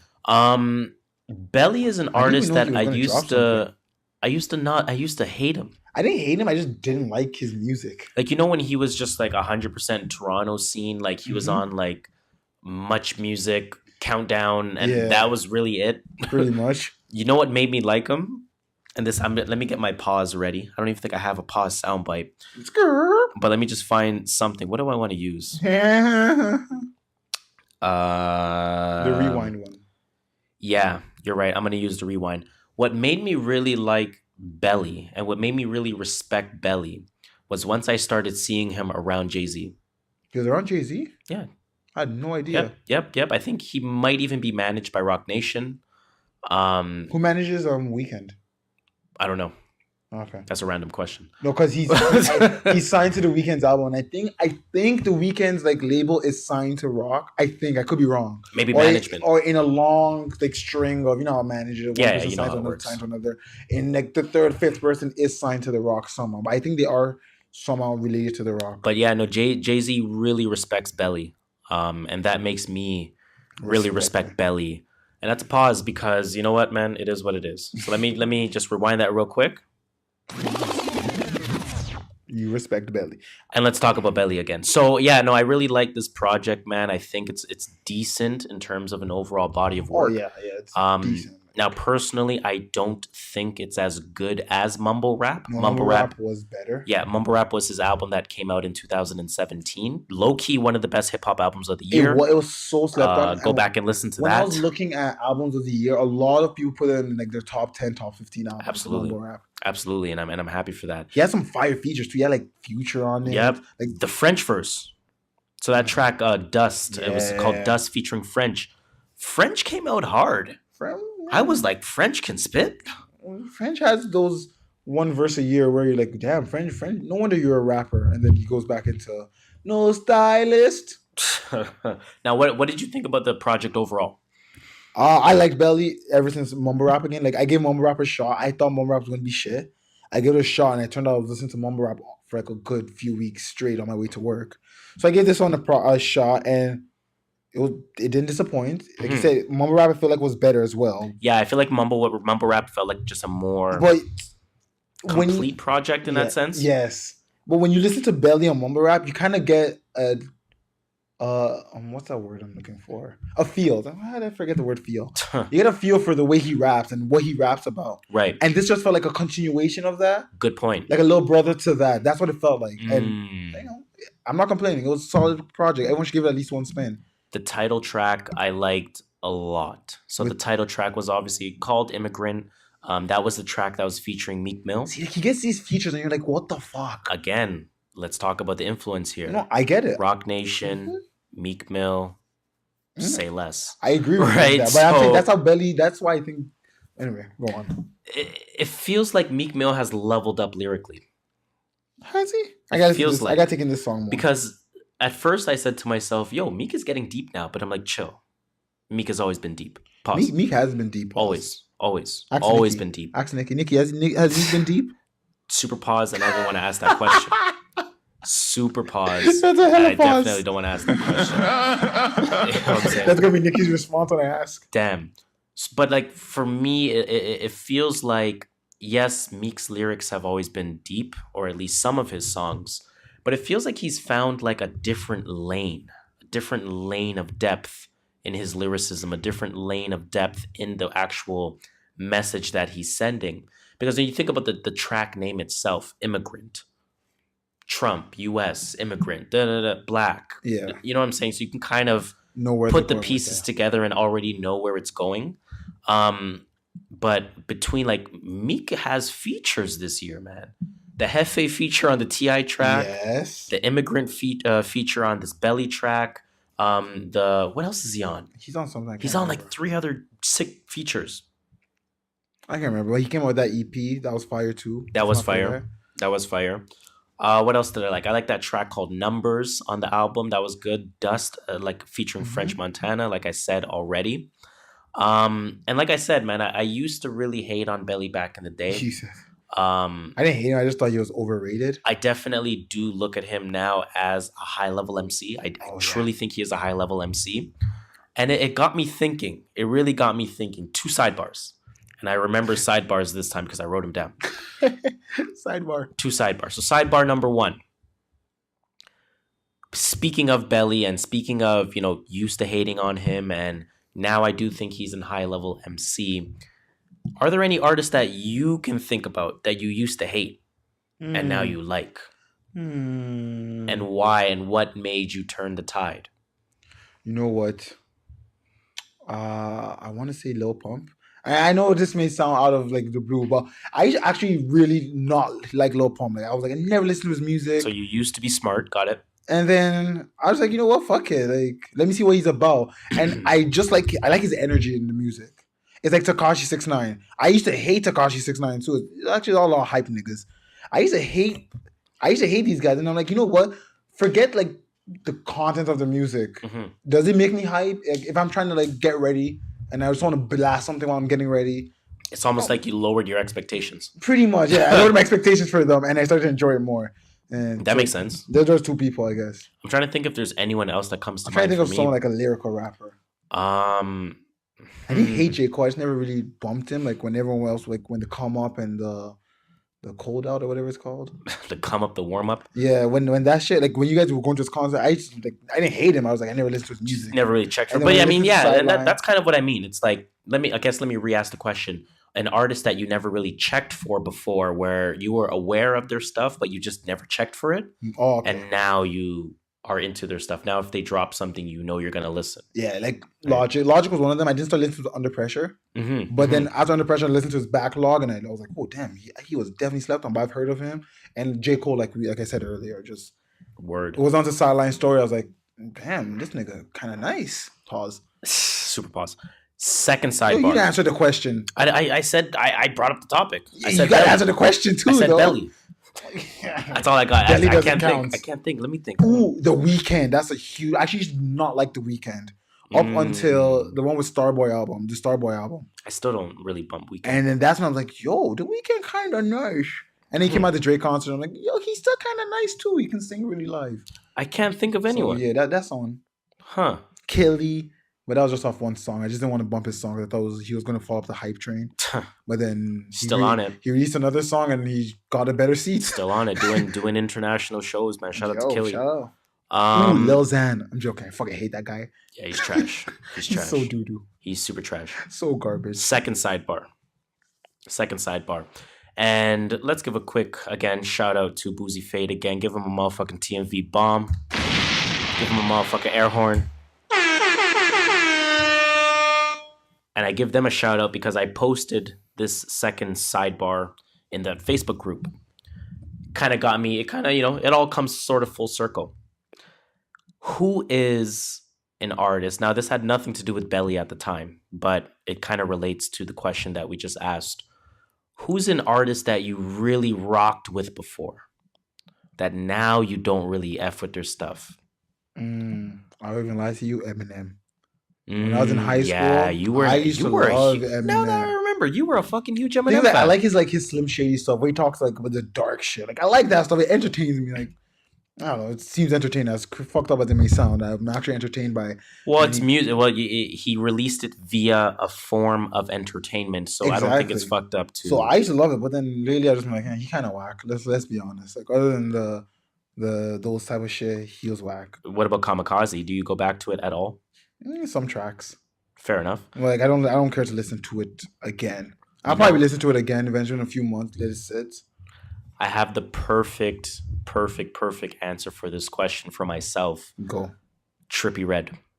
I think I'm done with him. You're done with Trippie Redd? I'm done. I thought this guy was gonna take off. He's something. And not to say take off in terms of I don't like him because he didn't take off. I thought he was gonna rap. Yeah, like I thought he was okay. You know what YBN Corday is right now? Mm-hmm. I thought that was what Trippie Redd was gonna. He was never he was never that hardcore of a rapper. Though. Not he always to say had that singing. Or you know what? Okay, I'll give you a better example. You know what Juice WRLD is now. You know where he can still make that, but you still know the guy can rap. Yeah. You know what I'm saying? So like when if Juice WRLD comes out with a freestyle, and I bring up Juice WRLD because we'll bring him up in random thoughts. When you hear Juice WRLD freestyle, you're like, I know he can spit. Yeah. He's gonna sing, but I know he can spit. Freestyle he did on. I thought that was Trippie Redd. Oh, I see what you're saying. So you're kind of disappointed, like you didn't get what you thought you were getting. I'm highly disappointed. I don't blame you. Highly disappointed. I want to quickly read some of the answers that they posted because again, I asked the question to the group. Actually, because I can't think of anybody. I feel like if I hear answer, like I used to fuck with that person. I don't anymore. Let's go all the way back here. It's like motherfucking 300 comments. Jesus Christ. A lot of people said Vic Mensa. Yeah, no, I can said somewhat this agree. Earlier you did today. I used to bump Vic Mensa, and he just went nowhere. ASAP Ferg. No, I like I still like. I still bummed him. That's the album I kind of bummed. Someone said Wiz. I can understand it because Wiz was supposed to be a monster. Wiz made a niche, and he just stayed in it. So technically, my exact question was this: name an artist, any genre, who you were feeling before their rapid rise to superstardom. Who you're just not feeling anymore at all. Nickelback. Oh my god. I'm fucking. Nah. Someone said Ray Shremmerd. Nah, what, you dumb? Someone said The Weeknd. I understand it. This is a personal question, so everyone's allowed to have their own. Yeah. You know, I might react stupidly. Someone said SZA. But that's because of her voice thing. She can't really release music that much. Right? This one I slightly agree with. Somebody said Gambino. But we talked about how like sometimes he might be getting too creative. He's trying, yeah. Like we get like you're a smart man, but yeah, stay dumb for some people out there. Stay dumb a little bit. Stay a little dumb. Somebody said Iggy. She was never on my favorites. You don't think what was that hit she had? I don't even remember the hit. I'm so fancy. Yeah, that fancy hit. Somebody said A$AP Rocky, and that's super fair. See, this week, we're going into rotation. I was going to bump testing, and I was actually looking forward to bump testing, but I didn't. I think if I bump testing, he might hopefully get back on, but we'll see. He's kind of falling off for me too. Somebody said Jody Breeze. Now let's age ourselves a little bit. Do you remember Jody Breeze? Nah. Jody Breeze was nice. I don't know who Jody Breeze was nice and went nowhere. Okay, who else? Another artist for me, Black Cobain. I like Black Cobain a lot. He used to be at Wale's camp, board of administration. It sounds so familiar. Like I feel like I've heard a song from him or two, but he was on Wale's albums before, right? Yeah. I've heard like him before. So actually, I searched his name the other day on. I was gonna mention it in rotation, but it ended up not being in my rotation. Mm-hmm. He released a project like April 2018. Oh wow! And I was like, oh shit, new Black Cobain. Because I remember I liked Black Cobain because he sounded like Wale. If that makes sense. Right? I know what you're saying. Just the 2018 tape is just not hitting for me. Yeah, it happens. Just not hitting for me. I want to read like two more examples, and then I don't want to say Wale. And it says who you don't F with. I do listen to Wale. Well, F with as much. Yeah, so like as much. So Wale will definitely be up there because I used to bump Wale. Album About Nothing is still one of my favorite albums. Mm-hmm. And that's fair. That's fair. I just didn't like his newer stuff. His latest releases. Somebody said, what's my dude from? You know that American Talent show with the 3 strikes. Oh, American Talent. Adam Levine. What group is that? Maroon 5. Someone said Maroon 5. I can see it. I can understand it. Yo, white people love Maroon 5 some more, yo, trust. A lot of people said Kid Cudi. He did after Man on the Moon 2 when he went into that not intergalactic, but he went into like that rock phase. Yeah. But his last album did do a little comeback. It kind of brought it back. It did bring it back. I hope if he drops something soon, especially with his features he's been doing, it feels like the old Cudi. So I'm hoping he can release something soon and it'll be like Man on the Moon 3 or some shit. I miss me some Cudi, yo. And somebody did say Lupe Fiasco, and I felt that in my heart. I agree with Lupe. I can agree with it. I can agree with it. As much as I hate to admit it, I can agree with it. And I still bump Lupe, but still a top 3 favorite rapper of mine. This is a real opinionated question. It's about who you don't play. It's not who doesn't get plays. Exactly. But let's leave it at that, man. Let's get into... Well, firstly, sorry. I want to introduce a slightly new segment. And I say slightly a segment. Yeah, let's give us a motherfucking air horn on that. I say slightly a segment because it's gonna take 5 seconds. Now, of all the this is the new segment, everyone. Of all the new music releases this week, what is your release of the week? Quavo Honcho. And Usher and Immigrants. Pick one. You can only pick one. You can pick one. This guy is about to say all 6 of them that released. You can only pick one because I want this to be harder as we go along. Belly Immigrant. That's your pick? It will be the replay value. Okay, I agree with that. Belly Immigrant. You heard it here first. That is our new release of the week. Followed right by Quavo Honcho. Yeah. It's up Belly Immigrant is number 1. Definitely the new music bump of the week is that Belly Immigrant. And I guess let's end off the music potpourri segment with what's in your rotation, man. What is in me rotation? Let me get that out right now as I speak. While you're going, I'll buy you some time. I'll buy you some time. My rotation has... Actually, what does my rotation have? That's a good question. Other than the new shit, obviously, right? I want to talk about shit that's actually in there. A Beloved, I'm still bumping Beloved. That Dave Styles P. Anyway, we'll get into it. Oh my goodness. That's a good fucking project. I gotta listen to it. Still bumping that. I have Negro Swan Blood Orange. That's in my rotation. I've mentioned it before. Swan Blood Orange. I started bumping Saba's album. Saba ranked. Saba came out with an album. I think it was back in April or May. It's called Care For Me. That's definitely in the rotation. T.I. Dime Trap. We're still here. We're still here. We're getting into it. We're definitely still here. I'm definitely still bumping a couple of tracks off of Mudboy. And I haven't really bumped the Baby Gunna at all. Okay, that's fair enough. Fair enough. But my main rotation has actually taken me back to 2010, 2011, and 2012. Let's talk about Teflon Don, Rick Ross. Oh, someone's saying, was he easy one? Oh, fuck, what was the question? I can't remember the question. Does he have one of the best discographies in hip hop history? Yes. Did he own like the late 2000s? Well, mid to late 2000s? That was Rick Ross owned it. I would say early 2010, late 2000s, leading into early 2010s. Yes. Like 08 to 12 was Ross. Yeah, that shit. Absolutely. But Teflon Don is on my rotation right now. Shout out to all the pairs. Shout out to the pairs. Ambition by Wale, the album. That's on my rotation. That's a good fucking You know what I'm bumping a lot of lately? MMG presents Self-Made Volume 2. Yo, was that that was the one with Power Circle. Remember that one? Well, yeah. What's the other songs on there?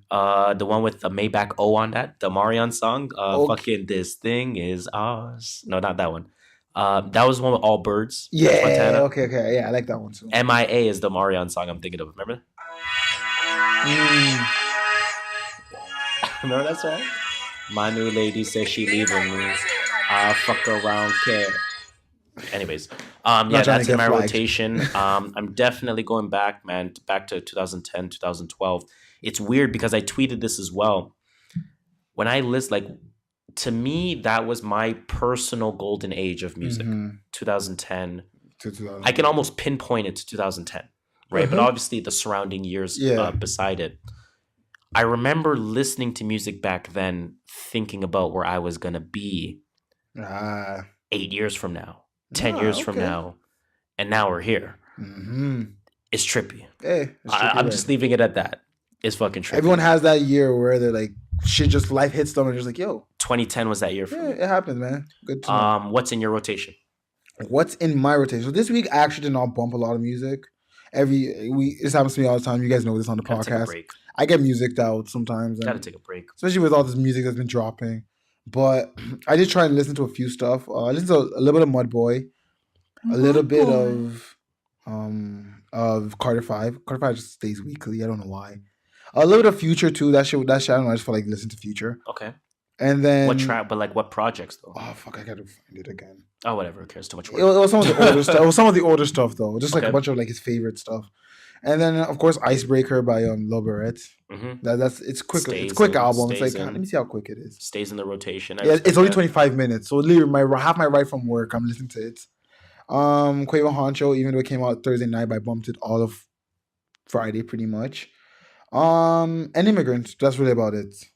Even though those just came out, but those are what I've been bumping since they came out.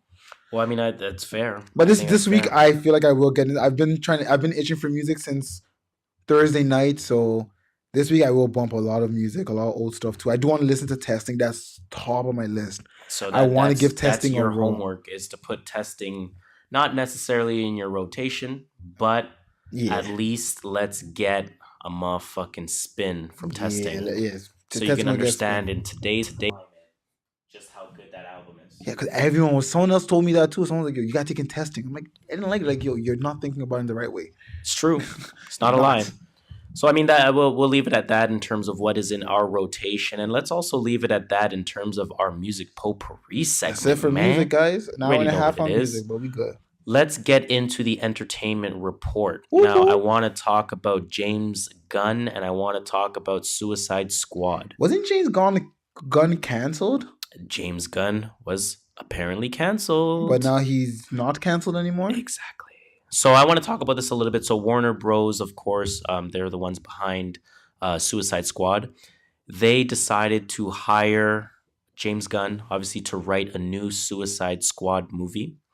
Now, again... Is it a sequel? Yeah, the sequel. Okay.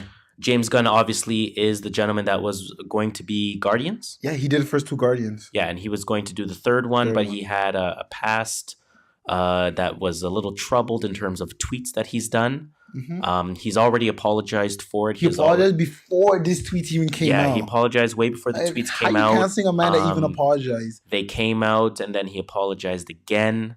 And then, of course, we know that this was one of those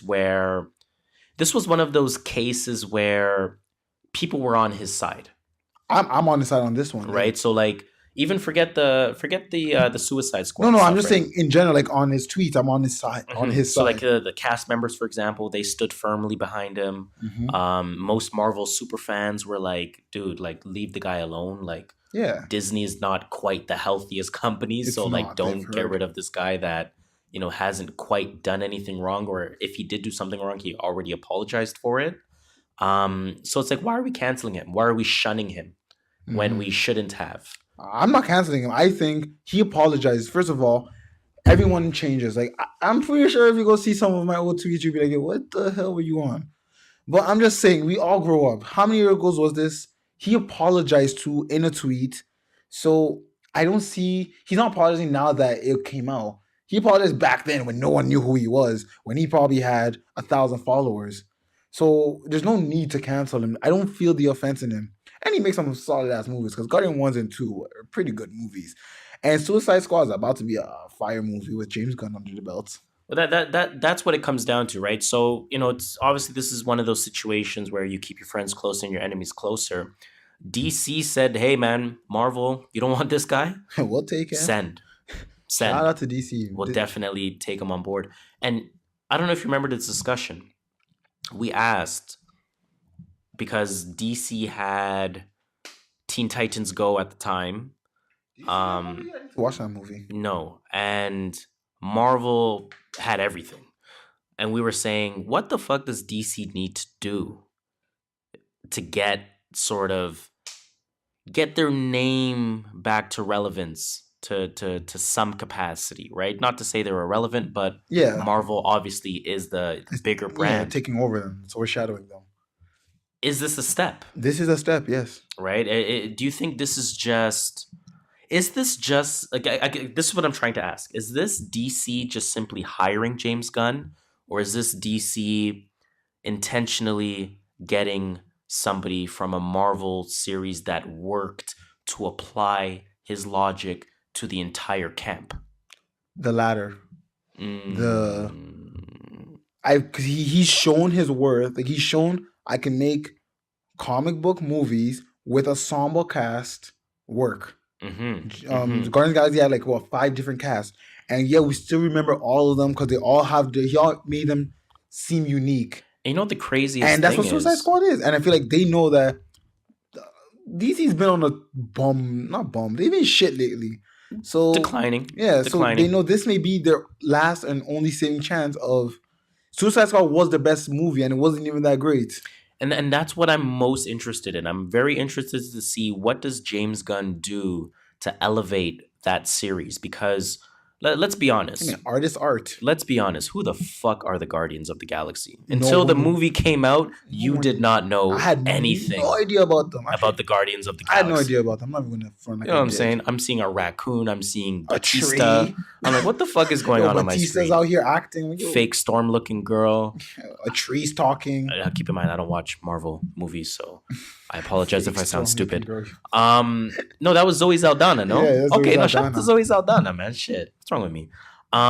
Now you have a Suicide Squad cast that has Margot Robbie. Yes.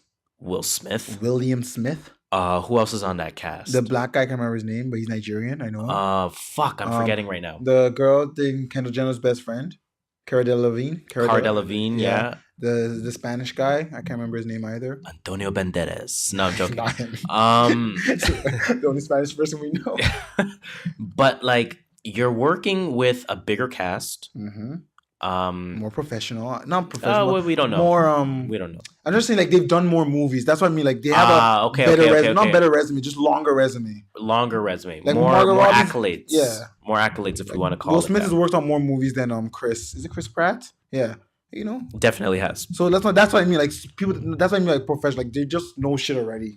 You need to tell them. Will Smith already probably knows. So I'm wondering, can James Gunn enhance this? Yes, I think he can. I think he can. Don't even say guaranteed yes, but I think he can. Now, do you fear? And again, I don't know any of this shit. I fear nothing at all in terms of Guardians. Do you fear that Suicide Squad starts to become too similar to Guardians in terms of how it's shot? Yeah. If he's a director, right? James Gunn? Yeah. Yeah, I feel like yes, that will happen. I think he's writing, or is he directing? Or both? He's probably doing both. Because as directors have a style. Right. James Cameron has a style. Steven Spielberg has a style. Antonio Banderas has a style. James Gunn has a style. And you don't like Quentin Tarantino. You know a Tarantino movie when you see it. Like Jay-Z has a flow. It's almost like a flow. Everyone has a flow. And you can't just change your flow. It's a lot of work to change your flow and make it sound good. That's true. Like significantly. Like change it up significantly and make it sound good. Same way, it's hard to change your art, your directing style, and say, oh, I like when cameras zoom in. Like, what's that guy? J.J. Abrams. Mm-hmm. He's known for light flares. He loves fucking light flares in movies. And every movie he does, you see like 10,000 light flares. You just can't change it up. Right. So it's definitely his style. You know what you're getting when you see a person X performance. Yes. Right? In that sense, whether it's rap, whether it's directing, whether it's whatever. Art, drawing, painting. Everything. You know a Banksy when you see a Banksy. Exactly. You know a Basquiat when you see a Basquiat. Yeah. You know a James Gunn when you see a James Gunn. Pretty much. Okay. You may not know if you see it, but when you do know. Yeah, but you get what I know. I'm just fucking with you. I know. So if it comes out and it's very similar to Guardians, do you think it gets like, does it get a negative treatment, or is it like, no, dude, like he just fucking elevated Suicide Squad? I feel, first of all, Marvel has fanboys, so they'll be, oh man, it looks exactly like Guardians. I'm a fucking fanboy. But at the end of the day, if it's a solid piece of work, it's a solid piece of fucking work. And if it looks good, it looks good. So I hope James Gunn kills it. I hope Suicide Squad does good. I hope DC elevates their status and puts a little pressure against Marvel. Yeah, I want to see a little pressure. Let Marvel think twice before letting people go and then go to DC. Oh man, shout out to James Gunn, man. Hey, do your thing. Let a young nigga Short clap. I think that's all I have for the entertainment report. Nothing else. Everything else will be okay. Well, again, as quick as the entertainment report came, as quick as the entertainment report left. Now let's get into that sports talk. So we got, your boy Jimmy B. Yo. He's wildin'. Yo. He stayed getting buckets. Yo. Talk to me about your boy Jimmy, man. What's going on with him? I don't know, but every time I think he's not that great, he does something that makes me think, yo, he's that great. He's just that great. Jimmy B is on some shit. Before we even talk about the Minnesota Timberwolves stuff, I want to talk about what he's doing on the gram. So we know he's the type of person to go, to shoot his shot, so to speak, right? Yeah, 25 points per game in December. We're very aware of this. Now, Jimmy Buckets posted a picture on Instagram, and none other than Lolo Jones, United States athlete. She ran track and field for several years. She does Winter Olympics apparently, like bobsled or some shit. What's wrong with you, Lolo Jones? You gotta get your money in the winter too. When I used to watch track and field religiously, this is back in 2008. She was one of the top names. And she's one of the most respected people in women athletics, at least on the U.S. landscape. So shout out to her. But she shot her shot, man. She said, "Welp." I mean, first of all, I was about to read her tweet or her reply, but context is very key here. Context is key. Lolo Jones is known known for being a virgin.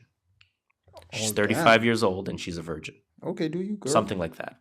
33, 35, 36, who knows, right? So anyways, Jimmy B posted a photo. It's just him wearing a Minnesota Vikings jersey, whatever, sweatpants, shoes, whatever. Pretty normal picture. Lolo Jones says, "Welp, there goes my virginity," with a laughing face. Because you gotta put the emoticon. Yeah. You gotta put the emoticon just in case. Yeah, some people take that shit way too seriously. Jimmy Butler responds saying, "Messing with me, things come and go quickly. Pun intended. Ha, shrug. Listen. I don't know. I think he's keeping that door open in case he actually wants to shoot his shot. Hey, can't blame the man. But hey, it is what it is. Moving on to real sports. Jimmy's wilding out in Minnesota, man. So tell me, this man took the third string. The niggas are about to be cut. The niggas that probably won't smell the court unless it's an absolute blowout. And even then, they probably still won't because there's probably people ahead of them that on the line, on the depth chart. And he went against the starters, coached by Tibbs. Yeah.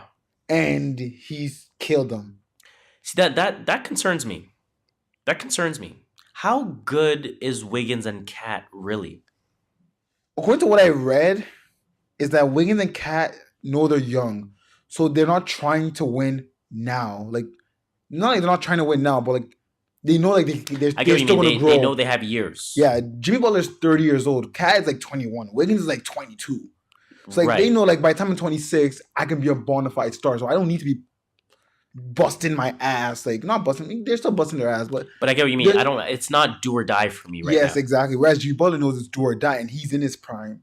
He's capped, he's max, he's plateaued, he's up there. They said that's the reason why Cat and Wiggins look the way they look. But like, why are you letting Jimmy beat you with third stringers? I don't know. Still, that's embarrassing. Like, come on. There's no way you should be losing at Cat and Wiggins' level. Give the ball to Cat every possession. He's an offensive weapon. Oh, another thing, the third stringers that Jimmy brought with him wasn't the tallest person like 6'7"? See, I wanted to know who he was playing with, but I couldn't see a list. I didn't find a list. I saw one because somebody had tweeted like one person looks like a cab driver or something. Or no, it was like somebody tweeted like, yo, Jimmy really took all these reverend looking motherfuckers and just took out Cat and Wiggins and starting five. Hey man, first of all, Wiggins, I've already said is highly overrated. I mean, we'll see what happens. I think he's overrated. I think he takes way too many shots. He's not efficient with his shots. That's the biggest problem. We're critical. We're critical of the hometown hero. Exactly, that's right. But the only Canadian I know is what's the guy on Duke again? Fuck, I can't remember his name all of a sudden. I forgot his name as well. Yeah, but that guy. That's the only Canadian that's the only Canadian basketball player I know now. Fair and enough. Steve Nash, because he's in the Hall of Fame. Steve Cash, shout out to him. Well, what do we want to get into? I guess I want to talk about Kobe Bryant, man. You see Kobe Bryant, Kobe-damus at work. Kobe-damus. Now, when did this article come out? Is what I want to know. Hold on here. Basically, Kobe told Jeannie Buss what needs to be done in order to get LeBron James. And then LeBron James happened. All right, now I want to read what Kobe said, and we'll leave it at that. It's good. Kobe Bryant's advice via Sam Amick of The Athletic. First of all, have you heard of The Athletic? It sounds familiar, but I don't remember. The Athletic is basically one of the best sources of basketball news, if not sports news in general. Mm-hmm. It might even be a paid membership type of thing. Oh, damn. Okay. That's how good it is. So serious. This is real shit. I'm not just reading off of fucking TMZ. Kobe Bryant said, and I quote, Jeannie, I know who you're trying to get. We know who you're trying to get. So that player is not going to come here with all this shit going on. It's not going to happen. Damn. Bryant told her. So if you want to have that focus and go after that player, then I'm telling you, you've got to clean house. Jeez. You've got to just reshuffle the deck and start anew. You have the new practice facility, which is the UCLA Health Training Center, that we're just moving into. And this was the summer of 2017. So I got my timeline. We've got new management, and off we go. But that player is not coming here. Yes, Magic. Unless you do that. As a player, it's like, listen, it's a cultural thing. You've got to have the right culture around, especially for him at this stage of his career. You don't want to come to a team and deal with a bunch of bullshit, right? You don't want to come here and be a part of an organization where walls are talking and stuff is going out left and right, and you have this camp and that camp. You don't want to do that. So you've got to start anew. Damn, Kobe. And now they have LeBron James. She fired her brother. That's essentially what Kobe was telling her to do, was to fire her brother, Mitch Kupchak. Yep. Or sorry, not Jim Buss. Jim Buss. I was thinking Jim Buss and Mitch Kupchak. Yeah. Getting rid of both of the motherfuckers. Fired. Exactly. Probably best friends. Probably. But Kobe said clean house, man. Kobe wasn't fucking wrong, because now when you look at this team, is Kobe going to be a GM? I was going to say, I was just waiting for you to finish talking. I was going to ask, is Kobe going to go work in a front office? Yes, or does he just know the Lakers that well and can't apply it elsewhere? I feel like if he has to work in a front office, it has to be the Lakers. Yeah, but Magic's going nowhere. Yeah, but you won't go after Magic, so you won't become GM of whatever Magic is or basketball president of operations. They'll give him a fucking fake position, like president of players relations. That's some bullshit like position. President of player development or some bullshit. Some bullshit like that. Because Kobe is legendary enough to be able to go to players and they will listen to him talk. Yeah. And he's also legendary enough to go to front offices and they will listen to him talk. And he's a no bullshit guy, right? Yeah, so exactly. He kind of just says it like it is. You take him seriously when Kobe says, "Hey, that guy doesn't like you doing that." He's probably not lying. He's probably saying the damn truth. Yeah, definitely. I'm Kobe, all for that, man. Shout out to Kobe. Let's give Kobe a motherfucking round of applause because Kobe's the GOAT. You heard it here. Kobe is the GOAT. No, he's not, but he's definitely top 3 for me. Shooting guards. I don't know. I'm just making up ESPN stats as I go along. No, man, Kobe's fucking top 5 all time. Shut up. Kobe is, yeah, he's up there all time. Sports talk, man. I'm trying to think what else do we want to get into. NBA season is starting. Raptors' first game is October 17, everybody. That's the day after this. Oh, no, it's 2 days after this would drop. It's a Wednesday, so everyone make sure you get your jerseys ready. Let's support our hometown and the new addition of Kawhi Leonard and our all-star Kalari. All right, guys, it's a big season coming up. Big dreams, big aspirations. We're not getting stopped by Cleveland this year. Conference finals or bust. That's it. Let's go. I'm done. You don't want to laugh. Drop a bomb. Follow that up with a quiet laugh. You already know what it is, man. Yo, regular season is here. Everyone's staying in their homes. It's getting colder. The NBA is back, and we're good, man. We're good. We're good. We're ready to go. We were gonna do predictions, but you know what, man? Let's get into that on another episode. So let's leave the sports talk at that, and let's get into some random thoughts. Now, again, random thoughts, like I mentioned, it's a moment where we like to go through what Instagram clips did we save this week? What tweets have we liked that come to mind? And let's just shoot the shit with it. So you want to start this? Yeah, I want to start, man. I want to start. You see? Did you see YBN? What do you do? YBN. Corday? Which one is what's this guy's name? Almighty L. Namir. Okay. Got his chain snatched. Oh, in London, right? With that fight? Chain snatch in the UK. Yeah, I'm not mad at this. I'm not mad at this. If you had, like, first of all, he's swinging. Like, he's fighting. You give out the energy. You receive the energy you give out.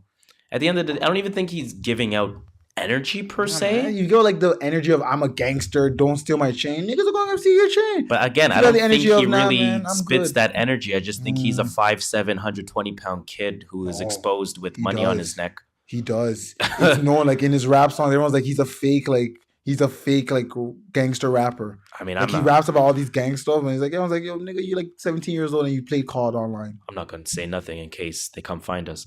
But he got his chain snatched. But again, I'm not mad at it.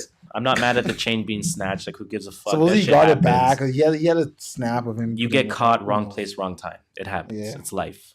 You're next. You're next. Me. Oh fuck! I just closed this page. There it is.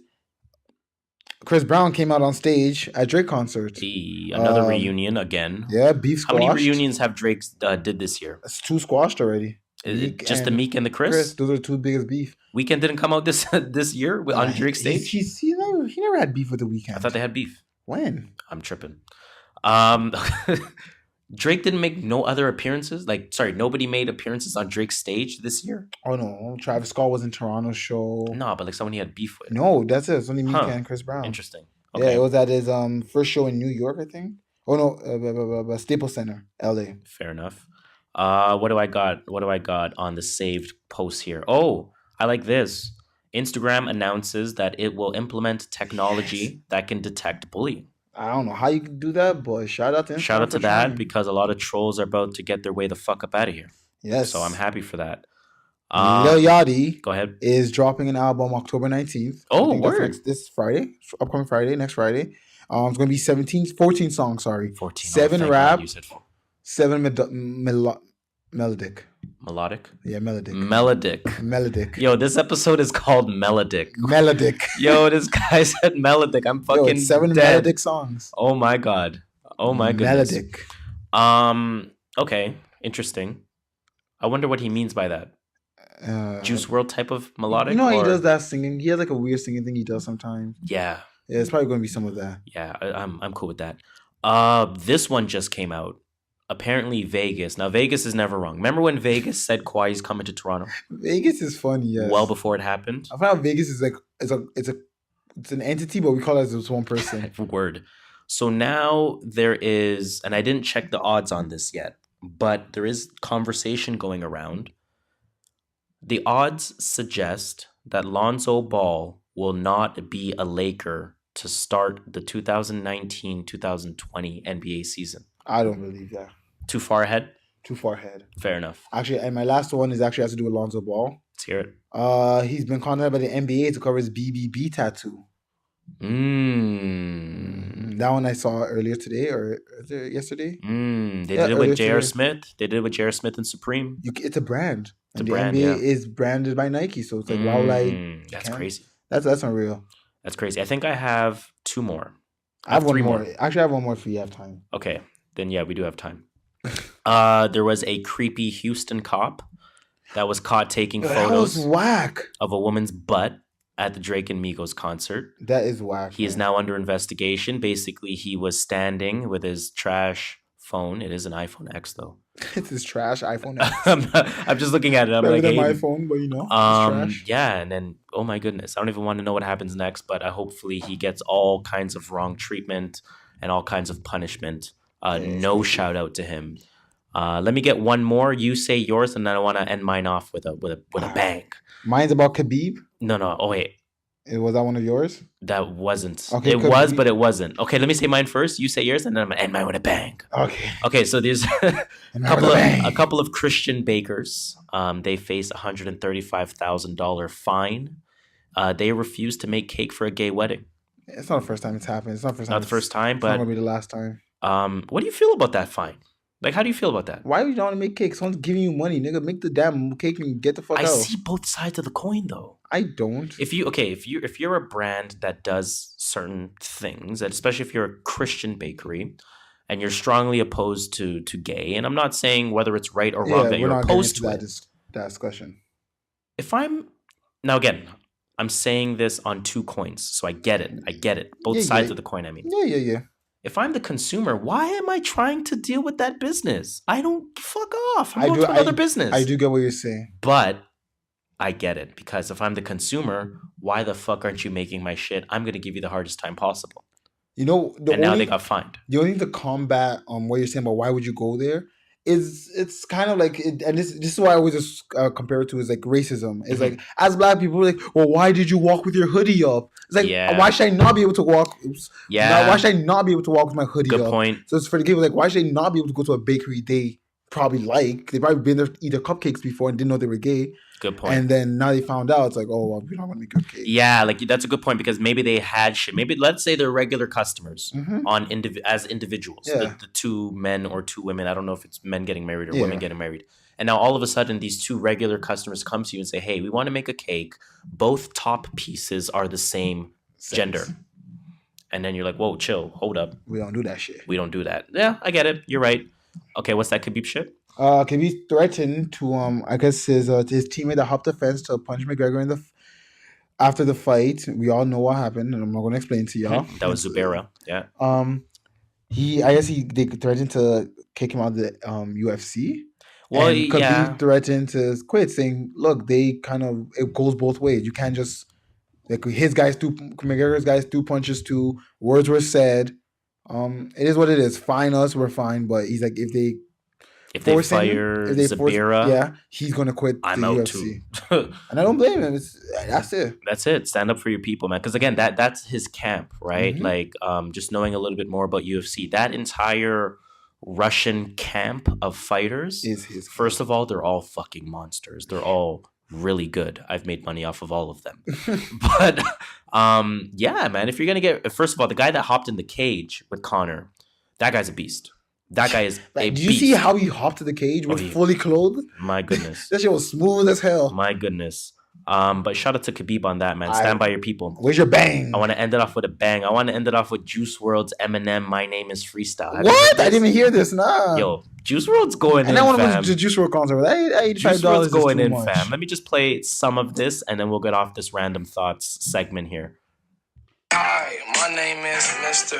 Brainless, toting on the stainless, leave you on the pavement, my flow go crazy, that's on the daily, funerals for goofy hoes, I get the pussy daisies, shaking like Haiti, rock about like a baby, I'm not an Xbox, therefore you can't play me, my flow like Eminem really is too shady, Eminem, Wayne, and Drake damn near made me, now I'm the next up, your bitch giving a neck up, I had the fucking sex her, kick her out, don't text her, I don't even caress her, if anything I finesse her, and you know I'm about to Scott drinking shit like Coretta, in the cut with Beretta, at your head like Beretta, my flow go forever, I don't show no effort, the way I freestyle shit, the same shit that they write, I'm piped up, give you a nosebleed, you sniffing that white, I'm in that ghost like Poltergeist, it's 999 and passes wife, just make cat some of this dick tonight, nigga I'm feeling rich tonight, I scratch him off like a lotto quick pick, burn him like a Jamaican with cushions, some incense, been the realest motherfucker ever since an infant, Tony. Oh my goodness. Yo, Juice WRLD, I told you Juice WRLD was one of my favorite artists right now. So, I mean, the reason why I wanted to include that in Random Thoughts was because I thought okay, hot take, Harris hot take, first one in a while. There was one last week. I think My Name is a trash beat. It really is. It's just because I don't think it was ever good. I don't think it was when that song blew up. Hi, my name is. That was always one of the wackest songs I've ever heard in my life. The song, the beat. I like the song. Everything. I hated everything about My Name Is what? My name is who? Chicka chicka. Like, shut the fuck up. It's not the chorus you need to listen to. You need to listen to like the bars and the verses. So when I hear that beat and Juice WRLD's gonna freestyle over it, I'm like, oh boy, this is gonna go south. And he fucking brought it north. Shout out to Toronto. You already know what it is. That was a transition. He brought that to the true north views. You already know what it is. I think that's all I got for Random Thoughts, man. So let's get into the CCS. Then you already know what it is, guys. Crazy Canadian shit. It's those weekly, what the fuck, eye-raising stories, and it's from right here in Canada.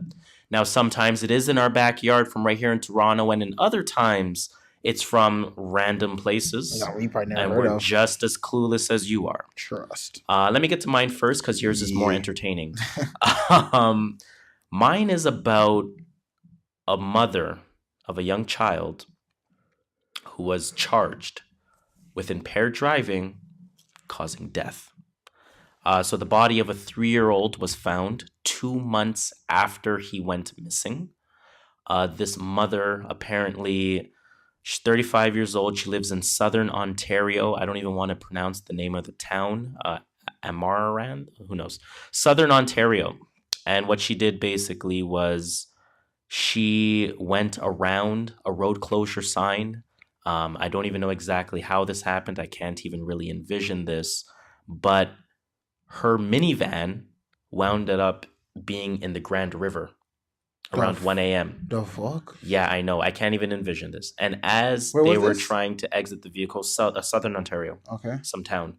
As they were trying to exit the vehicle, I guess they were like, in a life or death situation, obviously, unfortunately. This isn't new. This lady, I know it's not new, but she's being charged. I saw it on the news. She's being charged. Yes. This lady had lost grip of her son, and her son was swept away into the river. Yes, I'm hearing on the news because it was all over TV24. They were they were doing not Amber Alert. They were just searching for the kid all throughout the river. So she is being charged. She is facing the following charges: impaired driving causing death, dangerous driving causing death, criminal negligence causing death as well. How many years is all that? I don't know. That's like 60. No shout out to her. Made that shit up. Come on now. Damn. Well, yeah. Give me where's the celebration music? Where's the celebration music, real quick? Jesus, my goodness. This really ties into my CCS. Just into my CCS. Everyone. All right, let's do more positive. My CCS. Tim Hortons. You guys know I love talking about Tim Hortons on this. I've brought it up probably the 4th or 5th time now. I don't know why. I don't know. I think it's a really big staple of Canada. Fair enough. So I feel like everyone can relate to this. Again, for those who don't know what Tim Hortons is, for the new viewers, it is Canadians' version of, we'll say, Dunkin' Donuts. Yes. Pretty much. Fair comparison. Very fair comparison. They sell coffee and breakfast meals. That's pretty much it. They have a little lunch and other stuff, but whatever. Tim Hortons has a brand new breakfast sandwich, and Canadians aren't sure how to think. Okay. It's a new sandwich. Sandwich alert. New sandwich alert. As part of Tim Hortons' expanded fall menu. Oh boy. I already know where this is going. Tell the biscuits to step aside so you can try the brand new Belgian waffle breakfast sandwich. Yeah, I seen that shit. Mm-hmm. Belgian waffle breakfast sandwich. That shit looks hard. While Tim Hortons has already given our American neighbors a taste of this sandwich with the maple waffle version, Canadians can expect 2 Belgian waffles slathered with egg, cheese, and sausage or bacon, your choice. This sandwich is only available for a limited time, but if you're a fan of Tim Hortons breakfast and donuts, this is definitely for you. The sandwich is also $5. Fuck that. I thought it was like cool. 3 something like the biscuit Maybe ones. it's like $4.79 for like a combo or some shit. Yeah. I saw $5. I went to Tim Hortons last night under some influences. I just wanted I wanted a honey cruller. I wanted under some influences. I just wanted a honey cruller. You know those ones where you just want a cruller. If you say so. Specifically. And I saw this and I'm like, why am I looking at a Belgian waffle at Tim Hortons? Did you get it? No, fuck that. I wasn't going to get that. But it looks hard. I'm not most comments on it have been fairly positive. I'm sure it's good. Although it should be pointed out that this waffle breakfast is basically the exact same as a McGriddle from McDonald's. Or McGriddle is just served with pancakes. No. It's more served with pancakes, and this is served with No, you can't do that. With a waffle. You can't do that. You can't compare that to a McGriddle because a McGriddle's not innovative. How is this innovative though? You just put 2 waffles in between. But my point is this: McDonald's McGriddle is not innovative. So how can you say Tim Hortons copied you? No, they didn't say copy. They say it's the exact same thing. Whatever. It's just in terms of. I'm sorry, excuse me. It's just in terms of it's more like McGriddle's almost like a pancake, and this one's just like McGriddles a waffle. Are crack cocaine. Oh fuck, McGriddles are deadly. Fuck. Jesus Christ. But yeah, either way, it's $4.39. Jesus Christ. Right? The sandwich alone is $4.39. Yes. Now for you Americans, that's about $3.75. Yeah. Because our dollar's trash. But yeah, I probably will try this at least once. Just say I tried it. Yeah. But yeah, maybe. I'll give you guys a review if I try it in the week. I don't really eat Tim Hortons that much. It's really out of my way now. I couldn't even tell you the last time I had a Tim Hortons breakfast sandwich. But I'll see if I can stop by and get one and we'll do a review. Shout out to Tim Hortons. Shout out to Timmy's. What's going on with this Vancouver thing? I want you to go through that one too because that one's interesting. Okay, it's quick. I'll do it quick as possible. You'll soon be allowed to get high at this Canadian airport before your flight. Oh, this is like the LA shit. Mm-hmm. YVR Airport, the airport in Vancouver, BC, will allow passengers to smoke weed on the airport premises before they board their flights. This rule was allowed. This rule was announced on Wednesday. You'll be allowed to smoke up before flights in the designated smoking areas. That's not the end though. Okay. First of all, you can only travel if you're traveling within Canada. Right. Okay. Good to know. And second of all, that actually makes me a lot more comfortable. If you want to bring weed with you on the flight, you will legally be allowed to do so as long as you start and end your destination within Canada and don't fly outside the country. You can bring up to 30 grams of pot with you on board. They give you the full O. Medicinal and recreational. They give you the full O. Yeah. Oh, salute to them. You don't have to fly to Vancouver just to buy some weed and fly back? I'd rather order it and get it delivered to my house. You smoke in the airport. Yo, salute, man. Salute. That's good. Pretty good. See, I was going to get in my conspiracy bag again, and I was going to talk about, because again, LA, was it LAX? I think it was LAX. Anyways, whatever LA airport, they said the same thing, that you can fly out with the weed. Mm-hmm. But the catch is that you have to be aware of the weed laws of where you're landing. Oh. So unless you're going LA to fucking Colorado, where else are you going? Because everywhere else you're getting arrested as soon as you step off the tarmac. So I thought it was a trap thing, but within Canada, it's legal nationally. It's about to be. Hey, it's a few more days. Yo, man. Raptors' first game. Yo. You know we're going to be off the blizzy watching the Raptizzies hit them shizzies.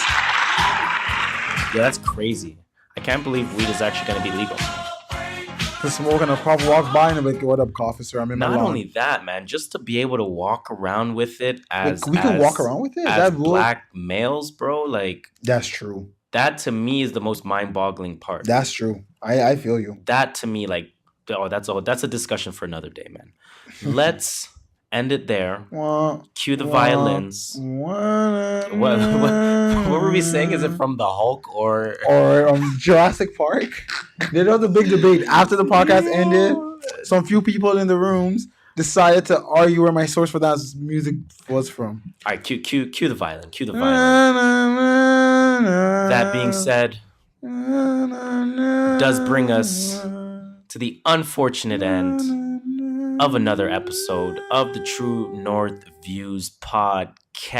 Now, before we go, I did not say thank you. Thank you to all the listeners. Thank y'all. Shout out to the day 1 listeners. Shout out to the day 25 listeners. Day 13. Shout out to the day 13 listeners, because that's when we did acquire some of our fan base. Yeah. Salute to NTK. Salute to Savon as well. Shout out to them. Hey man, again, like I said, you can follow us on all platforms at True North Views, all one word, TrueNorthViews. Y'all catch that rhythm? Otherwise, yeah, that rhythm. Otherwise, hey man, tell a friend to tell a friend. You already know what it is. Let's continue. Yes, please. That conversation. Please tell a friend to tell a friend to tell a friend to tell a friend to tell a friend to tell a friend. One more person. You already know what it is, guys. 6 degrees of separation. Yo. Now, as usual, I go by the name Harris. JustShola. And I guess you just got to tell them the number 1 rule then. The Wastemans. Watch out for them. Tell them rule number 2 as well. No more first of alls. And rule number 3, we don't fact check. Yeah, I totally forgot what rule number 3 was. Stay warm out there, guys, because summer is officially done. Dunzo. Like, I think by calendar, we're very close. Wait, bust out the gooses. September 21st. Bust out the... Take out your goose. Take out your Timbs. Exactly. Take out your moose knuckles. Sorrel shoes. Take out your Sorrel your boots. Ugg boots, even though they're not fucking waterproof. What else they rock? Yeah, Uggs. Your toques. Those Tim-colored Nikes. The scarves. Bring those out. Tim-colored Nikes. Everyone's got a soccer scarf. Everyone got some print on their scarves. Exactly. Bring one of those. I have a TFC one. Yeah, it's definitely. I have like 3 of them. Salute to the. Never mind. Hey, it's a True North Views podcast, guys. It's episode 25. Let's get it.